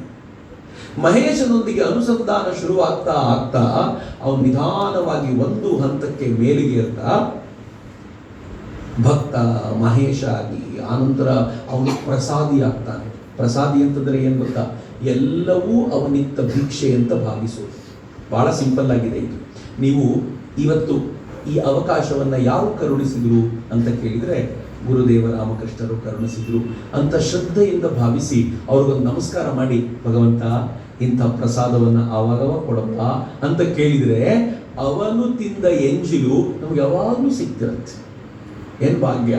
ಒಂದು ಸಲ ಭಗವಂತನಿಗೆ ಶರಣಾಗಿ ನೋಡಿ, ನೀನು ಮುಟ್ಟಿದ್ದೇ ನನಗೆ ಪ್ರಸಾದ, ಅದಕ್ಕೋಸ್ಕರ ಹಾತೊರಿತಾ ಇದ್ದೀನಿ ಅಂತ ಆರ್ಡಿನರಿ ವಿಚಾರಗಳನ್ನ ಕಿವಿಗೆ ಬೀಳ್ಲಿಕ್ಕೆ ಬಿಡದೇ ಇಲ್ಲ ಭಗವಂತ. ಅವನು ತಿಂದ ಎಂಜಿಲ್ ಕೊಡಬೇಕು ಅಂದ್ರೆ ಶ್ರೇಷ್ಠವಾದ್ದೇ ಕೊಡಬೇಕಲ್ಲ. ಭಗವಂತ ಆರ್ಡಿನರಿ ವಸ್ತು ತಿಂತಾನ? ಆರ್ಡಿನರಿ ಆದ್ದನ್ನು ಕೇಳ್ತಾನ, ಆರ್ಡಿನರಿ ಆದ ಹಾಡ್ತಾನ, ಅವನು ಎಲ್ಲವೂ ಶ್ರೇಷ್ಠವಾದ್ದನ್ನೇ ಮಾಡಿರೋದ್ರಿಂದ ಅವನ ಪ್ರಸಾದ ಸಿಗುತ್ತೆ ಅಂದ್ರೆ ಶ್ರೇಷ್ಠವಾದ್ದೇ ಬರಬೇಕು. 3ನೇ ಸ್ಥಳ ಅವರು ಹೇಳಿದ್ರು. 4ನೇ ಸ್ಥಳ ಅವರು ಹೇಳಿದ್ರು ಪ್ರಾಣಲಿಂಗಿಯಾಗು. ಯಾವಾಗ ಎಲ್ಲೆಲ್ಲೂ ಭಗವಂತನನ್ನೇ ಫೀಲ್ ಮಾಡ್ತಿದ್ದೀವೋ ಭಗವಂತನೇ ಪ್ರಾಣ ಸ್ವರೂಪದಲ್ಲಿ ಒಳಗೋಗ್ತಾನೆ, ಅವನೇ ಹೊರಗೆ ಬರ್ತಾನೆ. ಇದು 4ನೇ ಸ್ಥಳ ಹೇಳಿದ್ರು. 5ನೇದವ್ರು ಹೇಳಿದ್ರು ಪ್ರಾಣಲಿಂಗಿ ಆದ್ಮೇಲೆ ಶರಣನಾಗು. ಸ್ವಾಮೀಜಿ ಶರಣತ್ವಕ್ಕೆ ಬಹಳ ಚಂದದ ವ್ಯಾಖ್ಯೆಯನ್ನು ಕೊಟ್ಟರು. ಶರಣ ಅಂತಂದ್ರೆ ಹೇಗೆ ಅಂತಂದ್ರೆ ನಿನ್ನ ನುಳಿದು ನನಗೆ ಬೇರೆ ಏನೂ ಗತಿ ಇಲ್ಲ ಅಂತ ಅನಿಸ್ಬರುತ್ತೆ. ನಮ್ಮ ಯಜಮಾನ್ರಿದಾರಲ್ಲ, ಭಗವಂತನೊಬ್ಬನೇ. ಈ ಜನ್ಮದಲ್ಲಿ ಅವರು ಗಂಡ, ಹಿಂದಿನ ಜನ್ಮದಲ್ಲಿ ಏನಾಗಿದ್ರು ಯಾರಿಗೂ ಗೊತ್ತು. ನಾವೆಲ್ಲರೂ ಮಕ್ಕಳಿಗೋಸ್ಕರ ತುಂಬಾ ಹಾತೊರಿತಿರ್ತೀವಲ್ಲ. ನಾನು ತಮಾಷೆ ಮಾಡೋದು, ಈ ಮಕ್ಕಳು ಯಾರಾಗಿ ಬರ್ತಾರೆ ಅಂತಂದ್ರೆ ಹೋದ ಜನ್ಮದಲ್ಲಿ ಜಗಳ ಆಡ್ಕೊಂಡು ಶತ್ರುಗಳಾಗ್ಬಿಟ್ಟಿರ್ತೀವಲ್ಲ, ಅಂಥವರೇ ಮಕ್ಕಳಾಗಿ ಹುಟ್ಟು ಬರುತ್ತೆ. ಶತ್ರುತ್ವವನ್ನ ಎದುರಿಸಲಿಕ್ಕೆ ಮಕ್ಕಳಿಗಿಂತ ಒಳ್ಳೆ ಮೆಥಡ್ ಮತ್ತೊಂದಿಲ್ಲ ಅಂತ. ಈ ಶತ್ರುತ್ವ ನಡೆಯೋದು ಹಂಗೆ. ನಿಮ್ಮ ಹತ್ರ ರಿವೆಂಜ್ ತಗೋಬೇಕು ಅಂದ್ರೆ ಮಗುವಾಗಿಯೇ ಹುಟ್ಟಿ ಬರಬೇಕು. ಏನು ಕೊಡೋ ಪರಿಪಾಠ ಒಂದ ಎರಡ, ಎಂತೆಂಥ ಕಷ್ಟಗಳನ್ನು ಕೊಡ್ತಾರೆ ಅವರು. ಚಿಕ್ಕವರಿದ್ದಾಗ ಒಂದು, ಯೌವನಕ್ಕೆ ಬಂದಾಗ ಮತ್ತೊಂದು, ಮದುವೆ ಆದ್ಮೇಲೆ ಇನ್ನೊಂದು, ಕೊನೆಗೆ ವೃದ್ಧಾಪ್ಯಕ್ಕೆ ಬಂದು ಏನೋ ಅಯ್ಯೋ ಯಾವ ಜನ್ಮದ ಶತ್ರುವಾಗಿದ್ನೋ ಏನೋ 100% ಹೌದು ಅಂತ. ಹೀಗಾಗಿ ನಾವು ಯಾರ ಮೇಲೆ ತುಂಬಾ ಮೋಹ ಇಟ್ಟಿದ್ದೀವಲ್ಲ ಅದು ಸತ್ಯ ಅಲ್ಲ. ಸ್ವಾಮಿ ವಿವೇಕಾನಂದರ ಸನ್ಯಾಸಿ ಗೀತೆಯನ್ನ ಮನೆಗೆ ಹೋದ್ಮೇಲೆ ವಾಪಸ್ ಒಂದ್ಸಲ ಓದಿ ನೋಡಿ, ಸ್ಪಷ್ಟವಾಗಿ ಹೇಳ್ತಾರೆ ಅವರು. ಯಾರು ಮಗು, ಯಾರು ತಾತ, ಯಾರು ಗಂಡ, ಯಾರು ಹೆಂಡತಿ, ಯಾವುದೂ ಸತ್ಯ ಅಲ್ಲ ಅಂತ. ಜನ್ಮ ಜನ್ಮಾಂತರಗಳಿಂದ ಯಾರ್ಯಾರು ಯಾವ್ಯಾವ ಸಂಬಂಧದಲ್ಲಿದ್ದೋ ಈ ಜನ್ಮದಲ್ಲಿ ಈ ಸಂಬಂಧದಲ್ಲಿದ್ದೀವಿ, ಮುಂದಿನ ಜನ್ಮದಲ್ಲಿ ಮತ್ತೊಂದು. ಇದೊಂದು ಜರ್ನಿ ಅಷ್ಟೇ. ಯಾವುದೋ ಬಸ್ ಹತ್ತಿದ್ದೀವಿ, ಬಸ್ನಲ್ಲಿ ಪಕ್ಕದ ಸೀಟಲ್ಲಿ ಅವ್ರು ಕೂತಿದ್ದಾರೆ ಅಷ್ಟೇ. ಮುಂದಿನ ಬಸ್ ಹತ್ತುವಾಗ ಇನ್ಯಾವ ಪಕ್ಕದಲ್ಲಿ ಯಾರ ಸೀಟ್ ಕೂತಿರುತ್ತೋ ಏನೋ ಗೊತ್ತಿಲ್ಲ, ಅಂಟಿಕೊಳ್ಳುವ ರೀಸನ್ನೇ ಇಲ್ಲ.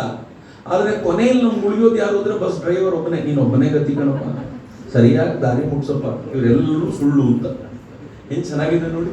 ಪ್ರಾಣಲಿಂಗಿಯಾಗಿ ಶರಣನಾದಾಗ ನೀನೊಬ್ಬನೇ ಅನ್ನೋದು ಬಂದಾಗ ಫೈನಲಿ ಏನಾಗುತ್ತೆ ಗೊತ್ತಾ? ನೀನೊಬ್ಬನೇ ಅಂತ ಬಂದಾಗ ಆ ಭಗವಂತನೊಂದಿಗೆ ಯಾರೂ ಕೈಯಲ್ಲಿದ್ನೋ. ಎಷ್ಟು ಚೆನ್ನಾಗಿದೆ ನೋಡಿ. ಬಸವಣ್ಣವರು ಹೆಂಗ್ ಮಾಡಿದ್ರು, ಶಂಕರರು ಏನ್ ಮಾಡಿದ್ರು, ಅದ್ರ ಬಸವಣ್ಣವ್ರು ಯಾವ ಸ್ವರೂಪದಲ್ಲಿ ಅಂದ್ರೆ ಶಿವಲಿಂಗ ದೊಡ್ಡದಾಗಿ ಸ್ಥಾವರಲಿಂಗವಾಗಿತ್ತು, ಅದು ಸ್ವಲ್ಪ ಚಿಕ್ಕದಾಗಿ ಚರಲಿಂಗವಾಯಿತು. ಅವ್ರ ಕೈ ಮೇಲೆ ಇಷ್ಟಲಿಂಗವಾಗಿಟ್ರು. ಕೊನೆಗೆ ಏನ್ ಹೇಳಿದ್ರು ಗೊತ್ತಾ? ಶರಣನಾದ ನಂತರ ಈ ಇಷ್ಟಲಿಂಗದೊಂದಿಗೆ ನೀನು ಐಕ್ಯನಾಗಿ ಬಿಡ್ತೀಯ, ಅದು ನಿನ್ನೊಳಗೆ ಬಂದು ಸೇರಿಕೊಂಡು ಬಿಡುತ್ತೆ, ಅಥವಾ ನೀನು ಅದರೊಳಗೆ ಒಂದಾಗ್ಬಿಡುತ್ತೀಯ ಅನ್ನೋ ಪರಿಕಲ್ಪನೆಯನ್ನು ಕಟ್ಟಿಕೊಟ್ಟು ಯಾವುದನ್ನ ಶಂಕರರು ಮಾಡಿಸಿದ್ರೋ ಅದನ್ನೇ ಬಸವಣ್ಣನವರು ಮಾಡಿಸಿದ್ರು. ಇಷ್ಟೇ. ಇಬ್ಬರ ಮೆಥಡ್ ಸ್ವಲ್ಪ ಬೇರೆ ಅನ್ಸುತ್ತೆ. ಯಾಕೆ ಅಂತಂದ್ರೆ ಒಬ್ಬರು ಜ್ಞಾನ ಮಾರ್ಗವನ್ನು ತಗೊಂಡ್ರು, ಆರಿಸಿಕೊಂಡ್ರು, ಇನ್ನೊಬ್ಬರು ಭಕ್ತಿ ಮಾರ್ಗವನ್ನು ಆರಿಸಿಕೊಂಡ್ರು.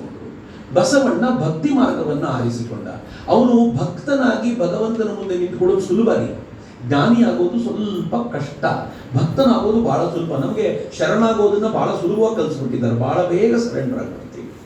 ಆ ಸರೆಂಡ್ರೆನ್ಸ್ ಸರಿಯಾಗಿ ಕಲ್ತ್ರೆ ನಾವೆಲ್ಲರೂ ಬಹಳ ಬೇಗ ಭಗವಂತನೊಂದಿಗೆ ಒಂದಾಗ್ಬೋದು ಅಂತ ಬಸವಣ್ಣವರು ಆ ಪ್ರಯತ್ನವನ್ನು ನಮ್ಗೆ ಮಾಡಿಸಿದ್ರು. ಆದರೆ ದುರ್ದೈವದ ಸಂಗತಿ ಏನು ಅಂತಂದ್ರೆ ನಾವಿವೆರಡನ್ನೂ ಅರ್ಥ ಮಾಡ್ಕೊಳ್ಳದೆ ಇಬ್ಬರಿಗೂ ಜಗಳ ಹಚ್ಚಿಸಿ ಕಿತ್ತಾಡ್ತಾ ಕೂತಿರ್ತೀವಿ ಜೀವನದಲ್ಲಿ. ಈ ಕಿತ್ತಾಟ ಎಲ್ಲ ಪಕ್ಕಕ್ಕಿಟ್ಟು ಬಸವಣ್ಣವರೇ ಹೇಳ್ತಾರೆ ಒಂದ್ ಕಡೆ, ವಾದ ಚರ್ಚೆ ಎಲ್ಲ ಪಕ್ಕಕ್ಕಿಟ್ಟು ಭಗವಂತನನ್ನ ಕಾಣುವ ಮಾರ್ಗಕ್ಕೆ ಬನ್ನಿ ಅಂತ. ಹಿಂಗಾಗಿ ಬಸವಣ್ಣ ಅವತ್ತು ಶರಣರನ್ನೆಲ್ಲ ಸೇರಿಸಿದಾಗ, ಯಾಕೆ ಬಸವಣ್ಣ ಎಷ್ಟು ವಿಶೇಷ ನೋಡಿ. ಬಸವಣ್ಣನ ಬಗ್ಗೆ ನಾವು ಮಾತನಾಡುವಾಗ ಏನು ಹೇಳ್ತೀವಿ, ಸ್ವಾಮೀಜಿ ಬಹಳ ಚೆನ್ನಾಗಿ ಹೇಳಿದ್ರು, ಇಬ್ಬರಲ್ಲಿ ವಿರೋಧಗಳು ತುಂಬಾ ಕಡಿಮೆ. ಇಬ್ಬರ ಬದುಕು, ನೀವು ವಿಚಾರವನ್ನು ಬಿಡಿ, ಬದುಕು ಹೇಗೆ ಅಂತಂದ್ರೆ ಬಸವಣ್ಣನವರು ಅವತ್ತಿನ ದಿನದ ಮೇಲ್ವರ್ಗದವರು ಅಂತ ಅನ್ಸ್ಕೊಂಡವರು ಎಲ್ಲರನ್ನೂ ಕೂಡ ಧಿಕ್ಕರಿಸಿ ಒಂದೇ ಒಂದು ಕಾರಣ, ನನ್ನ ಅಕ್ಕನಿಗೆ ನನ್ನ ಜೊತೆ ಉಪನಯನ ಯಾಕೆ ಮಾಡಲ್ಲ, ಮೊದಲನೇದು. ಎರಡನೇದೇನು, ನೀವು ಕೆಲವು ಜನರನ್ನ ದೂರ ಇಟ್ಟಿರ್ತೀರಾ, ಯಾಕೆ ಇಟ್ಟಿರ್ತೀರಾ, ಹಂಗ ಅನ್ಕೊಂಡು ಧಿಕ್ಕರಿಸಿ ಹೋದ್ರು. ಸರಿನಾ? ಶಂಕರಾಚಾರ್ಯರು ಕೂಡ ಅವ್ರ ತಾಯಿ ತೀರ್ಕೊಂಡಾಗ ಮನೆಗೆ ಬಂದರು. ಮನೆಗೆ ಬಂದಾಗ ಶಂಕರಾಚಾರ್ಯರಿಗೆ ಅಲ್ಲಿ ಸುತ್ತಮುತ್ತಲೂ ಇದ್ದಂತ ಮೇಲ್ವರ್ಗದ ಅನಿಸ್ಕೊಂಡ ಬಂದು ಏನ್ ಹೇಳಿದ್ರು ಗೊತ್ತಾ? ನಿನ್ನ ತಾಯಿಯ ಸಂಸ್ಕಾರ ಮಾಡುವ ಅಧಿಕಾರ ನಿನಗಿಲ್ಲ, ಯಾಕೆಂದ್ರೆ ನೀನು ನಿಯಮವನ್ನು ಬಿಟ್ಟು ಸನ್ಯಾಸವನ್ನು ಸ್ವೀಕಾರ ಮಾಡಿದ್ದೀಯಾ ಅಂತ ಬೈದಿದ್ರು. ಪರಿಣಾಮ ಶಂಕರಾಚಾರ್ಯರು ಧಿಕ್ಕರಿಸಿದ್ರು ಅವರನ್ನ. ಯಾರ್ಯಾರು ಸಹಕಾರಕ್ಕೆ ಬಂದರು ಅವರನ್ನು ಉತ್ತರಿಸಿದ್ರು, ಯಾರ್ಯಾರು ಇದಕ್ಕೆ ಶಾಸ್ತ್ರವನ್ನ ಕೋಟ್ ಮಾಡಿ ಶಂಕರಾಚಾರ್ಯರನ್ನ ದಾರಿ ತಪ್ಪಿಸುವ ಪ್ರಯತ್ನ ಮಾಡಿದ್ರು ಅವರೆಲ್ಲರನ್ನೂ ಕೂಡ ಧಿಕ್ಕರಿಸಿದ್ರು ಶಂಕರಾಚಾರ್ಯರು. ಎಷ್ಟು ಸಾಮ್ಯತೆ ಇದೆ. ಇವರಿಬ್ಬರ ಬದುಕಿನ ಸಾಮ್ಯತೆಗಳು ಎಷ್ಟು ಅಂತಂದ್ರೆ, ಶಂಕರಾಚಾರ್ಯರು 8ನೇ ವಯಸ್ಸಿಗೆ ಗುರುವನ್ನು ಅರಸ್ಕೊಂಡು ಹೋದ್ರು, ಇವರು ಬಾಲ್ಯದಲ್ಲೇ ಉಪನಯನ ಬಿಟ್ಟು ಗುರುವನ್ನು ಅರಸ್ಕೊಂಡು ಹೋದ್ರು. ಗುರುವನ್ನ ಸ್ವೀಕಾರ ಮಾಡಿ ಎಲ್ಲ ಗುರುವಿನ ಪದತಲದಲ್ಲಿ ಕಲಿತರು. ಶಂಕರಾಚಾರ್ಯರ ಬದುಕು ಸ್ಕ್ವೀಸ್ ಆಯಿತು ಅಷ್ಟೇ, 32 ವರ್ಷಕ್ಕೆ ಬದುಕು ಮುಗಿಸಿದ್ರು. ಹೀಗಾಗಿ ಅವರ ಬದುಕು ನಾವು ಇಷ್ಟು ವಿಸ್ತಾರವಾಗಿ ಕಾಣ್ಲಿಕ್ಕೆ ಸಿಗೋದಿಲ್ಲ. ಆದ್ರೆ ಆ ಬದುಕು ಹೆಂಗ್ ನಡೆಸಿದ್ರು ಶಂಕರಾಚಾರ್ಯರು, ನನಗೆ ಇವತ್ತಿಗೂ ಶಂಕರಾಚಾರ್ಯ ಅನ್ನುವಂತ ಕ್ಯಾರೆಕ್ಟರ್ ಅತ್ಯಂತ ಅದ್ಭುತ ಅಂತ ಅನ್ಸುತ್ತೆ. 8ನೇ ವಯಸ್ಸಿಗೆ ಸನ್ಯಾಸ, 12ನೇ ವಯಸ್ಸಿಗೆ 4 ವೇದಗಳ ಅಧ್ಯಯನ ಪೂರ್ಣ, 17ನೇ ವಯಸ್ಸಿಗೆ ಪ್ರಸ್ಥಾನತ್ರಯಗಳಿಗೆ ಭಾಷ್ಯ, 17 ಕಳೆಯೋದ್ರೊಳಗಾಗಿ ಪ್ರಸ್ಥಾನತ್ರಯ ಅಂತಂದ್ರೆ ಬ್ರಹ್ಮಸೂತ್ರ, ಭಗವದ್ಗೀತೆ ಆದಿಯಾಗಿ 3 ಗ್ರಂಥಗಳಿಗೆ ಅವರು ಭಾಷ್ಯವನ್ನ ಬರೆದ್ರು. ಭಾಷ್ಯ ಬರೆದು ಏನ್ ಮಾಡಿದ್ರು ಗೊತ್ತಾ, ಇನ್ನು ಮುಂದೆ ಯಾವ ಆಚಾರ್ಯರು ಬಂದ್ರು ತಮ್ಮ ಸಿದ್ಧಾಂತವನ್ನು ಪ್ರೂವ್ ಮಾಡ್ಲಿಕ್ಕೆ ಈ 3ಕ್ಕೆ ಭಾಷ್ಯ ಬರೀಬೇಕು ಅನ್ನೋ ತರದ ಲ್ಯಾಂಡ್ ಮಾರ್ಕ್ ಅನ್ನ 17ನೇ ವಯಸ್ಸಿಗೆ ಮಾಡಿಬಿಟ್ರು. 22ನೇ ವಯಸ್ಸಿನ ವೇಳೆಗೆ ಈ ದೇಶವನ್ನ ಮತ್ತೆ ಮತ್ತೆ ಸುತ್ತಿ ಯಾರ್ಯಾರು ವಿರೋಧಿಗಳಿದ್ದಾರೋ, ಧರ್ಮ ವಿರೋಧಿಗಳಿದ್ದಾರೋ ಅವ್ರ ಜೊತೆ ವಾದ ಚರ್ಚೆ ಮಾಡಿ ಅವರನ್ನ ಧರ್ಮದ ಸೆಳೆತಕ್ಕೆ ತಗೊಂಡು ಬಂದ್ರು. 27ನೇ ವಯಸ್ಸಿನ ವೇಳೆಗೆ 4 ದಿಕ್ಕಲ್ಲಿ 4 ಆಮ್ನಾಯ ಪೀಠವನ್ನ ಸ್ಥಾಪನೆ ಮಾಡಿ ಹಿಂದೂ ಧರ್ಮವನ್ನ ಸ್ಟ್ರಾಂಗ್ ಮಾಡೋ ಪ್ರಯತ್ನ ಮಾಡಿದ್ರು. 32ನೇ ವಯಸ್ಸಿಗೆ ದೇಹವನ್ನೇ ಬಿಟ್ಟು ಹೋಗ್ಬಿಟ್ರು. ಏನು ಅದ್ಭುತ ಆಗಿದೆ, ಬಹಳ ಅಪರೂಪ ಅಂತ ಅನ್ಸುತ್ತೆ ನನಗೆ. ಇವೆಲ್ಲ ನೋಡುವಾಗ ಬಸವಣ್ಣವ್ರದೇನು ಕಡಿಮೆ ಜೀವನ ಅಲ್ಲ. ಬಸವಣ್ಣವರು ಕಲ್ಯಾಣದಲ್ಲಿ ಇರಬೇಕಾದಾಗ ಯಾರ್ಯಾರು ತಾವು ಈ ಮೇನ್ ಸ್ಟ್ರೀಮಿಗೆ ಬರ್ಲಿಕ್ಕೆ ಸಾಧ್ಯವೇ ಇರಲಿಲ್ವೋ ಅಂಥವರೆಲ್ಲರೂ ಕೂಡ ಮುಖ್ಯವಾಹಿನಿ ಕರ್ಕೊಂಡು ಬಂದವರು ಬಸವಣ್ಣ. ನಾನು ಬೆಳಿಗ್ಗೆ ಹರಳೆಯನ್ನು ನೆನಪಿಸ್ಕೊಳ್ತಿದ್ದೆ. ಚಪ್ಪಲಿ ಮಾಡುವಂತ ಜಾತಿಗೆ ಸೇರಿದ ಹರಳಯ್ಯ ಬಸವಣ್ಣವ್ರು ಕರ್ಕೊಂಡು ಬಂದು ಅವರಿಗೆ ಲಿಂಗ ಕಟ್ಟಿ ನೀನು ನಮ್ಮೆಲ್ಲರಿಗೂ ಸಮಾನ ಅಂತ ಹೇಳಬೇಕಾದಾಗ ಬಸವಣ್ಣನವರ ಆಪ್ತ ಶಿಷ್ಯರು ವಿರೋಧಿಸಿದರು. ಮುಂದೆ ಉರಿಲಿಂಗ ದೇವರು, ಬಹಳ ಚೆನ್ನಾಗಿದೆ ಈ ಘಟನೆ ಕೂಡ. ಉರಿಲಿಂಗ ದೇವರು ಬಸವ ಕಲ್ಯಾಣಕ್ಕೆ ಬರ್ತಾರೆ ಅನುಭವ ಮಂಟಪದಲ್ಲಿ. ಅನುಭವ ಮಂಟಪ ಹೆಂಗಿರ್ತಿತ್ತು ಗೊತ್ತಾ, ಎಲ್ಲ ಬೇರೆ ಬೇರೆ ಭಿನ್ನ ಜಾತಿಯ ಜನ ಅವರು ಲಿಂಗ ಧಾರಣೆ ಮಾಡಿಕೊಂಡು ಸಮಾನವಾಗಿ ಕೂತಿರ್ತಾರೆ. ಒಂದು ಚರ್ಚೆ ಬಂತು ಅಂತಂದ್ರೆ ಆ ಚರ್ಚೆಯಲ್ಲಿ ಎಲ್ಲರೂ ಪಾಲ್ಗೊಳ್ತಾರೆ. ಏನು ಅದ್ಭುತ! ಈಗಲೂ ನಮ್ಗೆ ಅಂಥದ್ದನ್ನು ಮಾಡ್ಲಿಕ್ಕೆ ಧೈರ್ಯ ಸಾಕಾಗೋದಿಲ್ಲ. ಆದ್ರೆ ಅವತ್ತು ಬಸವಣ್ಣವರು ಅದನ್ನು ಮಾಡಿದ್ರು. ಉರಿಲಿಂಗ ದೇವರು ಬಂದು ಕೇಳ್ತಾರೆ, ನನಗೊಂದು ಸಮಸ್ಯೆ ಇದೆ, ಪರಿಹಾರ ಅನುಭವ ಮಂಟಪದಲ್ಲಿ ಸಿಗ್ಬಹುದು ಅಂತ ಬಂದಿದ್ದೀನಿ ಅಂತ. ಏನ್ ಸಮಸ್ಯೆ? ಒಬ್ಬ ಕಳ್ಳ ಬಂದಿದ್ದ ನನ್ನ ಹತ್ರ ಕಳ್ತನ ಮಾಡ್ಲಿಕ್ಕೆ ಅಂತ. ಆದ್ರೆ ಅವನು ಇಲ್ಲಿ ಬಂದ ನಂತರ ಆ ಕಳ್ತನವನ್ನೆಲ್ಲ ಬಿಟ್ಬಿಟ್ಟ, ಸಿಕ್ಕಾಕೊಂಡು ಒದ್ದಾಡ್ತಾ ಇದ್ದ, ಕಳ್ತನವನ್ನೆಲ್ಲ ಬಿಟ್ಟ. ಅವನು ನನ್ನ ದುಂಬಾಲು ಬಿದ್ದು ನನಗೆ ಲಿಂಗ ದೀಕ್ಷೆ ಕೊಡಿ ಅಂತಂದ. ಕಳ್ಳಕ್ಕೆ ಹೆಂಗ್ ಲಿಂಗ ದೀಕ್ಷೆ ಕೊಡೋದು ಅಂತ ಬಹಳ ಯೋಚನೆ ಮಾಡಿ ಒಂದು ಕಲ್ಲು ಕೊಟ್ಟು ಇದೇ ಲಿಂಗ ಹೋಗು ಅಂತಂದೆ ಅವನಿಗೆ. ಅವನು ಅದನ್ನ ತಗೊಂಡು ಪೂಜೆ ಮಾಡ್ತಾ ಯಾವ ಹಂತಕ್ಕೆ ಬೆಳೆದ ಅಂತಂದ್ರೆ, ನಾನು ಆನಂತರ ಅನಿವಾರ್ಯವಾಗಿ ಅವನಿಗೆ ಲಿಂಗ ದೀಕ್ಷೆಯನ್ನು ಕೊಟ್ಟೆ. ನನಗನ್ನಿಸ್ತು ನನ್ನ ಮಠಕ್ಕೆ ಅವನನ್ನೇ ಉತ್ತರಾಧಿಕಾರಿಯನ್ನಾಗಿ ಮಾಡಬೇಕು ಅಂತ. ಮಾಡಬಹುದಾ ಅಂತ ಕೇಳಲಿಕ್ಕೆ ಬಂದಿದ್ದೀನಿ, ನಿಮ್ಮ ಅಭಿಪ್ರಾಯಗಳನ್ನ ನೀವು ಹೇಳ್ತೀರಾ? ಕೇಳ್ಕೊಂಡಿದ್ದು ಬಸವಣ್ಣವರಿಗೆ. ಬಸವಣ್ಣ ಹೇಳಿದ್ರು, ಅಭಿಪ್ರಾಯ ನಾನು ಹೇಳೋದೇನು, ಅನುಭವ ಮಂಟಪದಲ್ಲಿರುವಂಥವ್ರು ತಮ್ಮ ಅನುಭವಗಳನ್ನು ಹೇಳಿಕೊಳ್ಳಿ. ಯಾವ್ಯಾವ ಜಾತಿಯವರನ್ನ ಮುಟ್ಟಿಸ್ಕೊಳ್ಬಾರ್ದು ಅಂತ ಸಮಾಜ ನಿಕೃಷ್ಟಗೊಳಿಸಿತ್ತೋ, ಪಕ್ಕಕ್ಕಿಟ್ಟಿತ್ತೋ, ಅವರೆಲ್ಲರೂ ಕೂಡ ಕುಳಿತುಕೊಂಡು ಆಲೋಚನೆ ಮಾಡಿ ಹೀಗಾಗಬೇಕು, ಹೀಗಾದ್ರೆ ಇದು ತಪ್ಪಾಗುತ್ತೆ. ನಾವು ಕೂಡ ಒಂದು ಕಾಲದಲ್ಲಿ ಹರಳಯ್ಯ ಬಂದಾಗ ಹಿಂಗ್ ಮಾಡಿದ್ವಿ, ಇವತ್ತು ಹರಳಯ್ಯ ನೋಡಿ ಎಷ್ಟು ಎತ್ತರಕ್ಕೆ ಬೆಳೆದಿದ್ದಾರೆ ಅಂತ ಅವರೆಲ್ಲರೂ ಉದಾಹರಣೆ ಕೊಟ್ಟು ಅವನನ್ನ ಮಠಕ್ಕೆ ನೀವು ಪೀಠಕ್ಕೆ ತರಬಹುದು ಅಂತ ಹೇಳುವಷ್ಟರ ಮಟ್ಟಿಗೆ ಉಳಿದವರೆಲ್ಲರೂ ಸೇರಿ ಒಂದು ವರ್ಡಿಕ್ಟ್ ಕೊಡೋದಿದೆಯಲ್ಲ, ಏನ್ ಚಂದದ್ದು. ನೀವು ಎರಡೂ ಕ್ಯಾರೆಕ್ಟರ್ಗಳನ್ನು ನೋಡಿದಾಗ ಸ್ವಾಮೀಜಿ ಹೇಳಿದಂತೆ ಎರಡೂ ಮೇರು ಪರ್ವತಗಳೇ. ನಾವೇನ್ ಮಾಡ್ಬೇಕು ಗೊತ್ತಾ, ಯಾವ ಮೇರು ಪರ್ವತವನ್ನು ಆರಿಸ್ಕೊಳ್ತೀವೋ ಅದನ್ನು ಹತ್ತುವ ಯೋಗ್ಯತೆ ನಮಗಿಲ್ಲ. ಆದರೆ ಅದರ ಮೇಲೆ ಭಗವಂತ ಸುರಿಸಿದ ಮಳೆಯ ಹನಿ ಇದೆಯಲ್ಲ, ಅದು ಜಲಧಾರೆಯಾಗಿ ಕೆಳಗೆ ಬರುತ್ತಲ್ಲ, ಬಂದ ನೀರನ್ನು ಬೊಗಸೆ ಹಿಡ್ಕೊಂಡು ಕುಡಿತಾ ಇರಬೇಕು. ಅಷ್ಟೇ ಚೆನ್ನಾಗಿದೆ, ಆನಂದವಾಗಿರ್ತೀನಿ ಅಂತ ಕುಡಿಯೋದನ್ನಾದರೂ ಕಲಿಬೇಕು ಅಂತ. ಯಾವತ್ತ ಕುಡಿಯೋದು ನಮ್ಗೆ ಸಾಧ್ಯವಾಗೋದಿಲ್ವೋ ಆಗ ನಿಜವಾದ ಸಮಸ್ಯೆ ಶುರುವಾಗುತ್ತೆ ಅಂತ ನನಗೆ ಇವತ್ತು ಅನ್ಸುತ್ತೆ. ಬಸವಣ್ಣನವರು ಮತ್ತು ಶಂಕರಾಚಾರ್ಯರು ನಮ್ಮೆಲ್ಲರನ್ನು ಉದ್ಧರಿಸುವ ಪ್ರಯತ್ನ ಮಾಡಿದ್ದು ಹೀಗೆ. ಅವರೆಲ್ಲರೂ ಆಯಾ ಕಾಲಘಟ್ಟಕ್ಕೆ ಬಂದರು. ಇಬ್ಬರ ನಡುವಿನ ಕಾಲಘಟ್ಟದ ಅಂತರ ಬಹಳ ದೊಡ್ಡದ್ದು. 8-9 ಶತಮಾನ ಅಂತಂದ್ರೆ ಅದನ್ನೇ ಇಟ್ಕೊಂಡ್ರು ಹೆಚ್ಚು ಕಡಿಮೆ 400 ವರ್ಷಗಳ ಡಿಫರೆನ್ಸ್. ಆದರೆ ಪ್ರತಿ ಹಂತದಲ್ಲೂ ಕೂಡ ಯಾವಾಗ ಹಿಂದೂ ಧರ್ಮ ಸ್ವಲ್ಪ ಹಳಿ ತಪ್ಪಿದೆ ಅಂತ ಅನಿಸ್ತೋ ಆಗೆಲ್ಲ ಈ ಮಹಾಪುರುಷರು ಬಂದು ಅದನ್ನು ವಾಪಸ್ ಹಳಿಯ ಮೇಲಿಟ್ಟು ಇದು ಚೆನ್ನಾಗಿ ನಡೀಲಿ, ಇನ್ನೂ 1000 ವರ್ಷ 100 ಜನರಿಗೆ ಮಾರ್ಗದರ್ಶನ ಮಾಡಲಿ ಅಂತ ತಮ್ಮನ್ನು ತಾವು ಸಮರ್ಪಿಸಿಕೊಂಡಿದ್ದರ ಪರಿಣಾಮ. ಹಾಗೆ ಆನಂತರದ ಕಾಲಘಟ್ಟದಲ್ಲಿ ಬಂದವರು ದಿವ್ಯತ್ರಯರು ಏನು ಚೆನ್ನಾಗಿ ಮಾಡಿದ್ರು ನೋಡಿ. ನಮ್ಮ ಕಾಲಘಟ್ಟದಲ್ಲಿ ನಮ್ಗೆ ಮಾರ್ಗದರ್ಶನ ಕೊಡ್ಲಿಕ್ಕೆ ಯಾರಾದ್ರೂ ಬೇಕಿತ್ತಲ್ಲ, ಬಸವಣ್ಣವ್ರು ಹೇಳಿದ್ರು ಸರಿ, ಶಂಕರರು ಹೇಳಿದ್ರು ಸರಿ, ಇದನ್ನು ಆಚರಿಸಿ ತೋರಿಸೋರು ಯಾರು? ನಮಗೆ ಹೊರೆಗೆ ಹಚ್ಚಿ ಹೇಳೋದು ಯಾರು? ಬಸವಣ್ಣವ್ರು ಹೇಳಿದ್ದು ಇವತ್ತಿಗೆ ಅಷ್ಟು ವರ್ಷಗಳ 700, 800, 900 ವರ್ಷಗಳ ಹಿಂದೆ. ಶಂಕರ್ ಹೇಳಿದ್ದು 1200 ವರ್ಷಗಳ ಹಿಂದೆ. ಸರಿನಾ? ಸ್ವಲ್ಪ ಚೇಂಜ್ ಮಾಡ್ಕೋಬೇಕಾ ಅಂತ ಹೊರೆಗೆ ಹಚ್ಚಿ ಹೇಳಬೇಕಾದವ್ರು ಯಾರು ಅಂದರೆ ರಾಮಕೃಷ್ಣರು. ಇವೆಲ್ಲ ಮಾರ್ಗವನ್ನು ಸಾಕ್ಷಾತ್ಕರಿಸಿಕೊಂಡು ಎಲ್ಲ ಮಾರ್ಗಗಳು ಸತ್ಯ ಅಂತ ಪ್ರೂವ್ ಮಾಡಿ ನಮ್ಗೆ ಹೇಳಿದ್ರು, ಅನುಸರಿಸಿ. ಯಾವ ಮಾರ್ಗವನ್ನು ಅನುಸರಿಸಿದ್ರು ಕೊನೆಯಲ್ಲಿ ಬಂದು ನನ್ನನ್ನೇ ಸೇರ್ತೀರಾ ಅಂತ ಕೃಷ್ಣನ ಮಾತನ್ನು ಪುನರುಚ್ಚರಿಸಿ ಹೋದ್ರಲ್ಲ, ಎಂಥ ಭಾಗ್ಯವಂತರು. ಕರೆಕ್ಟ್ ಜಾಗಕ್ಕೆ ಬಂದು ಸೇರ್ಬಿಡ್ತೀವಿ. ಊರೆಲ್ಲ ಸುತ್ತಾಡಬೇಕಾದಂಥ ಅಗತ್ಯ ಇಲ್ಲ. ಕರೆಕ್ಟ್ ಜಾಗಕ್ಕೆ ಕರ್ಕೊಂಡು ಬಂದು ಹೆಂಗೆ ನಿಲ್ಲಿಸಿದ್ದಾರೆ ಅಂತಂದರೆ, ಎಲ್ಲ ಜಗಳ ಆಡೋರು ಜಗಳ ಆಡ್ತಾನೇ ಇರಲಿ, ಕಿತ್ತಾಡೋರು ಕಿತ್ತಾಡ್ತಾನೆ ಇರಲಿ. ನಾನು ಹೇಳಿದ್ನಲ್ಲ, 5 ವರ್ಷ ಇವು ಯಾರನ್ನೂ ನೋಡಲೇಬೇಡಿ. 5 ವರ್ಷ ಕಳೆದು ವಾಪಸ್ ಬನ್ನಿ, ಕಿತ್ತಾಡೋರು ಅಲ್ಲೇ ಇರ್ತಾರೆ. ಆದರೆ ಈ 5 ವರ್ಷ ನೀವು ಅವ್ರನ್ನ ಇದ್ದಿದ್ದರಿಂದ ಮನಸ್ಸಿನೊಳಗೆ ಎಂಥ ಶಾಂತಿ ಸಿಗ್ತಿರುತ್ತೆ ಅಂತಂದ್ರೆ, ವಾ, ಇನ್ನು 5 ವರ್ಷ ಕಳೆದು ಬಸವ ಮತ್ತು ಶಂಕರ ಜಯಂತಿ ಮಾಡುವಾಗ ಈ 5 ವರ್ಷ ಇವರೆಲ್ಲರ ಗಲಾಟೆಯಲ್ಲಿ ಇಲ್ಲದೆ ಹೋಗಿದ್ದು ಎಷ್ಟು ಆನಂದ ಕೊಡುತ್ತಪ್ಪ ಅಂತ ಅನ್ಸುತ್ತೆ. ಆನಂದ ಒಳಗಿನಿಂದ ಸ್ಫುರಣೆಯಾಗಲಿಕ್ಕೆ ಶುರುವಾಗುತ್ತೆ. ಈ ಆನಂದದ ಸ್ಫುರಣೆಯಾಗುವಂಥ ಹೊತ್ತು ಬೇಗ ಬರಬೇಕು. ಎಷ್ಟು ಲೇಟ್ ಆಗುತ್ತೋ ಅಷ್ಟು ಬದುಕು ಹಾಳಾಗ್ತಾ ಹೋಗುತ್ತೆ. ಅದಕ್ಕೆ ಆ ಗೀತೆಯಲ್ಲಿ ಬಹಳ ಚೆನ್ನಾಗಿ ಹೇಳ್ತಾರೆ, ಈಗಲಾದರೂ ತಾಯ ಶ್ರೀನಾಮವೆಂತೆಂಬ ಬೇಲಿಯನ್ನು ಕಟ್ಟಿ ನೀ ಕಾಯ್ದುಕೊಳ್ಳೋ. ಬೇಲಿ ಯಾವುದನ್ನು ಕಟ್ಟಬೇಕು ಗೊತ್ತಾ? ಇಂದ್ರಿಯಗಳು ಹೊರಗೆ ಓಡ್ತಾ ಇದೆ, ನೋಡಿದ್ದು ಬೇಕು ಬೇಕು ಬೇಕು ಬೇಕು ಬೇಕು ಅಂತಿದೆ. ಹೆಂಗ್ ಬೇಕು ಅಂತಿದೆ ಅಂತಂದ್ರೆ, ಕರೋನಾ ಆದ್ಮೇಲಂತೂ ಬೇಕು ಅನ್ನೋದು ಜಾಸ್ತಿ ಆಗ್ಬಿಟ್ಟಿದೆ. ನಂಗೆ ಗೊತ್ತಿಲ್ಲ ನೀವು ಒಪ್ಕೊಳ್ತಿರೋ ಇಲ್ವೋ.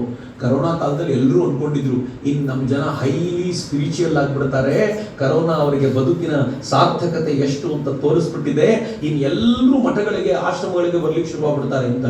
ಕರೋನಾ ಆದ್ಮೇಲೆ ಜನ ಕಡಿಮೆ ಆಗ್ಬಿಟ್ಟು ಎಲ್ಲಿಗೆ ಹೋಗ್ತಿದ್ದಾರೆ? ಎಲ್ಲ ಸುತ್ತಾಟಕ್ಕೆ ಹೋಗ್ತಿದ್ದಾರೆ. ಯಾಕೆ ಹೋಗ್ತಿದ್ದಾರೆ ಅಂತಂದ್ರೆ, ಕರೋನಾ ರಿವರ್ಸ್ ಆಗಿ ತಗೊಂಡ್ರವ್ರು.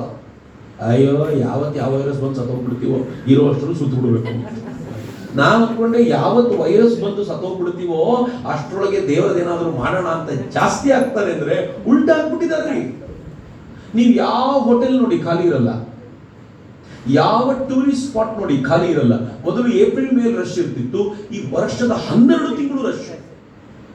ನಾನು ಚಿಕ್ಕಮಗಳೂರಿಗೆ ಮೊನ್ನೆ ಹೋದಾಗ ಅಲ್ಲಿ ಒಬ್ರು ಆಡಿಟರ್ ನನಗೆ ಹೇಳ್ತಿದ್ರು, ಚಿಕ್ಕಮಗಳೂರಿನಲ್ಲಿ ಅವರು ಅಲ್ಲಿರುವಂತ ರೆಸಾರ್ಟ್ಗಳ ಆಡಿಟ್ ಮಾಡ್ತಾರೆ. ರೆಸಾರ್ಟ್ಗಳು 20 ಕಿಲೋಮೀಟರ್ ರೇಡಿಯಸ್ನಲ್ಲಿ, ಅಂದರೆ 40 ಕಿಲೋಮೀಟರ್ಗಳ ವ್ಯಾಪ್ತಿಯಲ್ಲಿ ಎಷ್ಟು ರೆಸಾರ್ಟ್ ಇರ್ಬೋದು ಅಂತ ಕೇಳಿದ್ದಾರೆ ನನಗೆ.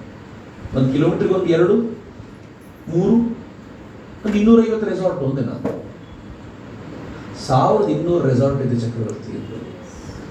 1200 ರಿಜಿಸ್ಟರ್ಡ್ ರೆಸಾರ್ಟ್. 5 ರೂಮ್ಗಳಿರೋ ರೆಸಾರ್ಟ್ ರಿಜಿಸ್ಟರ್ ಆಗಬೇಕು ಅಂತಿಲ್ಲ, ಮನೆಯಲ್ಲಿ ಮಾಡ್ತಾರೆ. ಅದು ಲೆಕ್ಕವಿಲ್ಲದಷ್ಟಿದೆ, ಯಾವುದು ಲೆಕ್ಕ ನಮಗೆ ಗೊತ್ತಿಲ್ಲ. ಆದರೆ 5 ರೂಮುಗಳಿಗಿಂತ ಜಾಸ್ತಿ ಇರುವಂತ ರೆಸಾರ್ಟ್ಗಳು 1200 ರೆಸಾರ್ಟ್ ಇದೆ ಅಂತ ತಲೆ ತಿರುಗೋಸ್ತಿ ಬಂದ್ಬಿಟ್ಟಿತ್ತು ನನಗೆ. ನಾನು ಕೇಳಿದ್ರೆ ಸುಮ್ಮನೆ ರೆಸಾರ್ಟೋ ಅಥವಾ ದುಡ್ಡು ಮಾಡ್ತಿದ್ದಾರೋ? ಅವ್ರದ್ದು ತಲೆ ಕೆಟ್ಟಿದೆ ಅವರಿಗೆ ಸುಮ್ಮನೆ ಇಟ್ಕೊಳ್ಳೋಕ್ಕೆ. ಎಲ್ಲ ಹೆಂಗ್ ದುಡ್ಡು ಮಾಡ್ತಿದ್ದಾರೆ ಅಂತಂದ್ರೆ, ಅಷ್ಟು ಜನ ಬರ್ತಾರೆ. ಸೀಸನ್ ನಲ್ಲಿ ಜಾಸ್ತಿ, ಸೀಸನ್ ಇಲ್ಲದೆ ಹೋದಾಗ ಕಡಿಮೆ. ಜನ ಇಲ್ಲ ಅಂತಿಲ್ಲ. ಸೊ ಕೆಟ್ಟದ್ದು ಒಳ್ಳೆಯದು ಹೆಂಗಿದೆಯೋ ಹಂಗೆ, ಒಳ್ಳೆಯದರ ಕೊರತೆ ಇದ್ರೆ ಕೆಟ್ಟದ್ದು ಅಂತ. ಕಡಿಮೆ ಜನ ಇರ್ತಾರೆ, ಬಟ್ ಜನ ಇರ್ತಾರೆ. ಯಾವಾಗ? ಎಲ್ಲಿಂದ ಬರ್ತಾರೆ? ಎಲ್ಲಿಂದ ದುಡ್ಡು ತಗೊಂಡು ಬರ್ತಾರೆ? ಅವ್ರಿಗೆ ಅನ್ಸಿದೆ ಈ ದುಡ್ಡು ಕೂಡಿಟ್ಟು ಏನ್ ಮಾಡಬೇಕು, ಯಾರ ಪುರುಷಾರ್ಥಕ್ಕೆ ಖರ್ಚು ಮಾಡು, ಮಜಾ ಮಾಡು ಅಂತ. ಮಜಾ ಮಾಡು ಅಂದ್ರೆ ಏನರ್ಥ ಗೊತ್ತಾ? ಇಂದ್ರಿಯಗಳನ್ನ ಸಂತೃಪ್ತಿಗೊಳಿಸು ಅಂತ. ಬಟ್ ಈ ಇಂದ್ರಿಯಗಳ ಪ್ರಾಬ್ಲಮ್ ಏನ್ ಗೊತ್ತಾ? ನೀವೆಷ್ಟೇ ಸಂತೃಪ್ತಿಗೊಳಿಸಿದ್ರು ಸಮಾಧಾನ ಆಗೋದಿಲ್ಲ. ಅದಕ್ಕೆ ನೀವು ಅಗ್ನಿ ಉರಿತಾ ಇರುತ್ತೆ, ನೀವು ಅನ್ಕೊಳ್ಳಿ ತುಪ್ಪ ಹಾಕಿ ಇದನ್ನು ಆರಿಸ್ತೀನಿ ಅಂತಂದ್ರೆ ಆರುತ್ತಾ? ಅದು ಇನ್ನೂ ಧಗ ಧಗ ಧಗ ಉರಿಯುತ್ತೆ, ಇನ್ನೂ ಕೊಡು ಅಂತ ಕೇಳುತ್ತೆ. ಹಂಗೆ ನೀವು ಎಷ್ಟು ಇದನ್ನ ತೃಪ್ತಿಪಡಿಸ್ಲಿಕ್ಕೆ ಪ್ರಯತ್ನ ಪಡ್ತೀರೋ ಅಷ್ಟು ಉರಿತಾ ಹೋಗುತ್ತೆ. ಅದಕ್ಕೆ ಇಬ್ರು ಏನ್ ಹೇಳಿದ್ರು? ಬಸವಣ್ಣವ್ರು ಹೇಳ್ತಾರೆ, ಈ ಈ ಹಸುವಿಗೆ ಹೊರಗಡೆ ಹೊಲ ಕಂಡ ತಕ್ಷಣ ಹೆಂಗೆ ಮೇಯ್ಬೇಕು ಅನ್ಸುತ್ತೋ, ಏನ್ ಮಾಡೋದಪ್ಪ, ನನ್ನ ಮನಸ್ಸು ಕೂಡ ಹಸುವಿನಂತೆ ವಿಷಯವನ್ನು ಕಂಡಾಗಲೆಲ್ಲ ಮೇಯ್ಲಿಕ್ಕೆ ಅಂತ ಹೋಗುತ್ತೆ. ಒಳಗೆ ಕೂತು ನೀನು ಅದನ್ನು ತಡಿಲಿಲ್ಲ ಅಂತಂದ್ರೆ ನಾನು ಏನ್ ಮಾಡ್ಲಿ ಅಂತ ಬಸವಣ್ಣವ್ರು ತಮ್ಮ ವಚನದಲ್ಲಿ ಕೇಳ್ತಾರೆ. ಎಷ್ಟು ಚೆನ್ನಾಗಿದೆ ನೋಡಿ. ನಾವೆಲ್ಲರೂ ಕೂಡ ಸ್ವಲ್ಪ ಹೆಚ್ಚು ಗಮನಿಸುವಂತ ಹೊತ್ತಿದೆ. ಆ ಹೊತ್ತನ್ನು ಸರಿಯಾಗಿ ಬಳಸಿಕೊಂಡು ಹೆಚ್ಚು ಹೆಚ್ಚು ಸಾಧನೆಗೆ ಮನಸ್ಸು ಮಾಡಿದರೆ ಅವರಿಬ್ಬರ ಕುರಿತಂತೆ ಚರ್ಚೆ ಮಾಡಿದ್ದಕ್ಕೂ ಸಾರ್ಥಕ, ಓದಿದ್ದಕ್ಕೂ ಸಾರ್ಥಕ, ವಚನಗಳ ಆಲೋಚನೆ ಮಾಡಿದ್ದಕ್ಕೂ ಸಾರ್ಥಕ. ಇಲ್ಲದೆ ಹೋದರೆ ವಚನ ಒಂದು ಗಾಯನ ಅಷ್ಟೆ, ನಾವು ಹಾಡು ಕೇಳಲಿಕ್ಕಷ್ಟೇ. ಮತ್ತು ಬಸವಣ್ಣವರು ಒಂದು ವಿವಾದಕ್ಕೆ ಕಾರಣ. ಯಾರು ಬಸವಣ್ಣವ್ರ ಬಗ್ಗೆ ಮಾತಾಡಲ್ಲ, ಯಾರು ಬಸವಣ್ಣವ್ರ ಬಗ್ಗೆ ಹೇಳಲ್ಲ ಅಂತ ಬಹಳ ವಿಶೇಷ ಅನ್ಸುತ್ತೆ. ಮಾತಾಡಿ ಏನು, ಇನ್ನು ಬದುಕಬೇಕಾದಂಥ ಸಂದರ್ಭ ಇದು. ಇನ್ನಾದರೂ ಬದುಕುವ ಸಂದರ್ಭವನ್ನು ಇಬ್ಬರ ಕುರಿತಂಥ ಬದುಕಿನಲ್ಲಿ ನಾವು ಅದನ್ನು ಅಳವಡಿಸಿಕೊಳ್ಳುವಂಥ ಪ್ರಯತ್ನ ಪಟ್ಟರೆ ಅವರಿಬ್ಬರೂ ನಮ್ಮ ಬದುಕನ್ನು ಉದ್ಧರಿಸ್ತಾರೆ.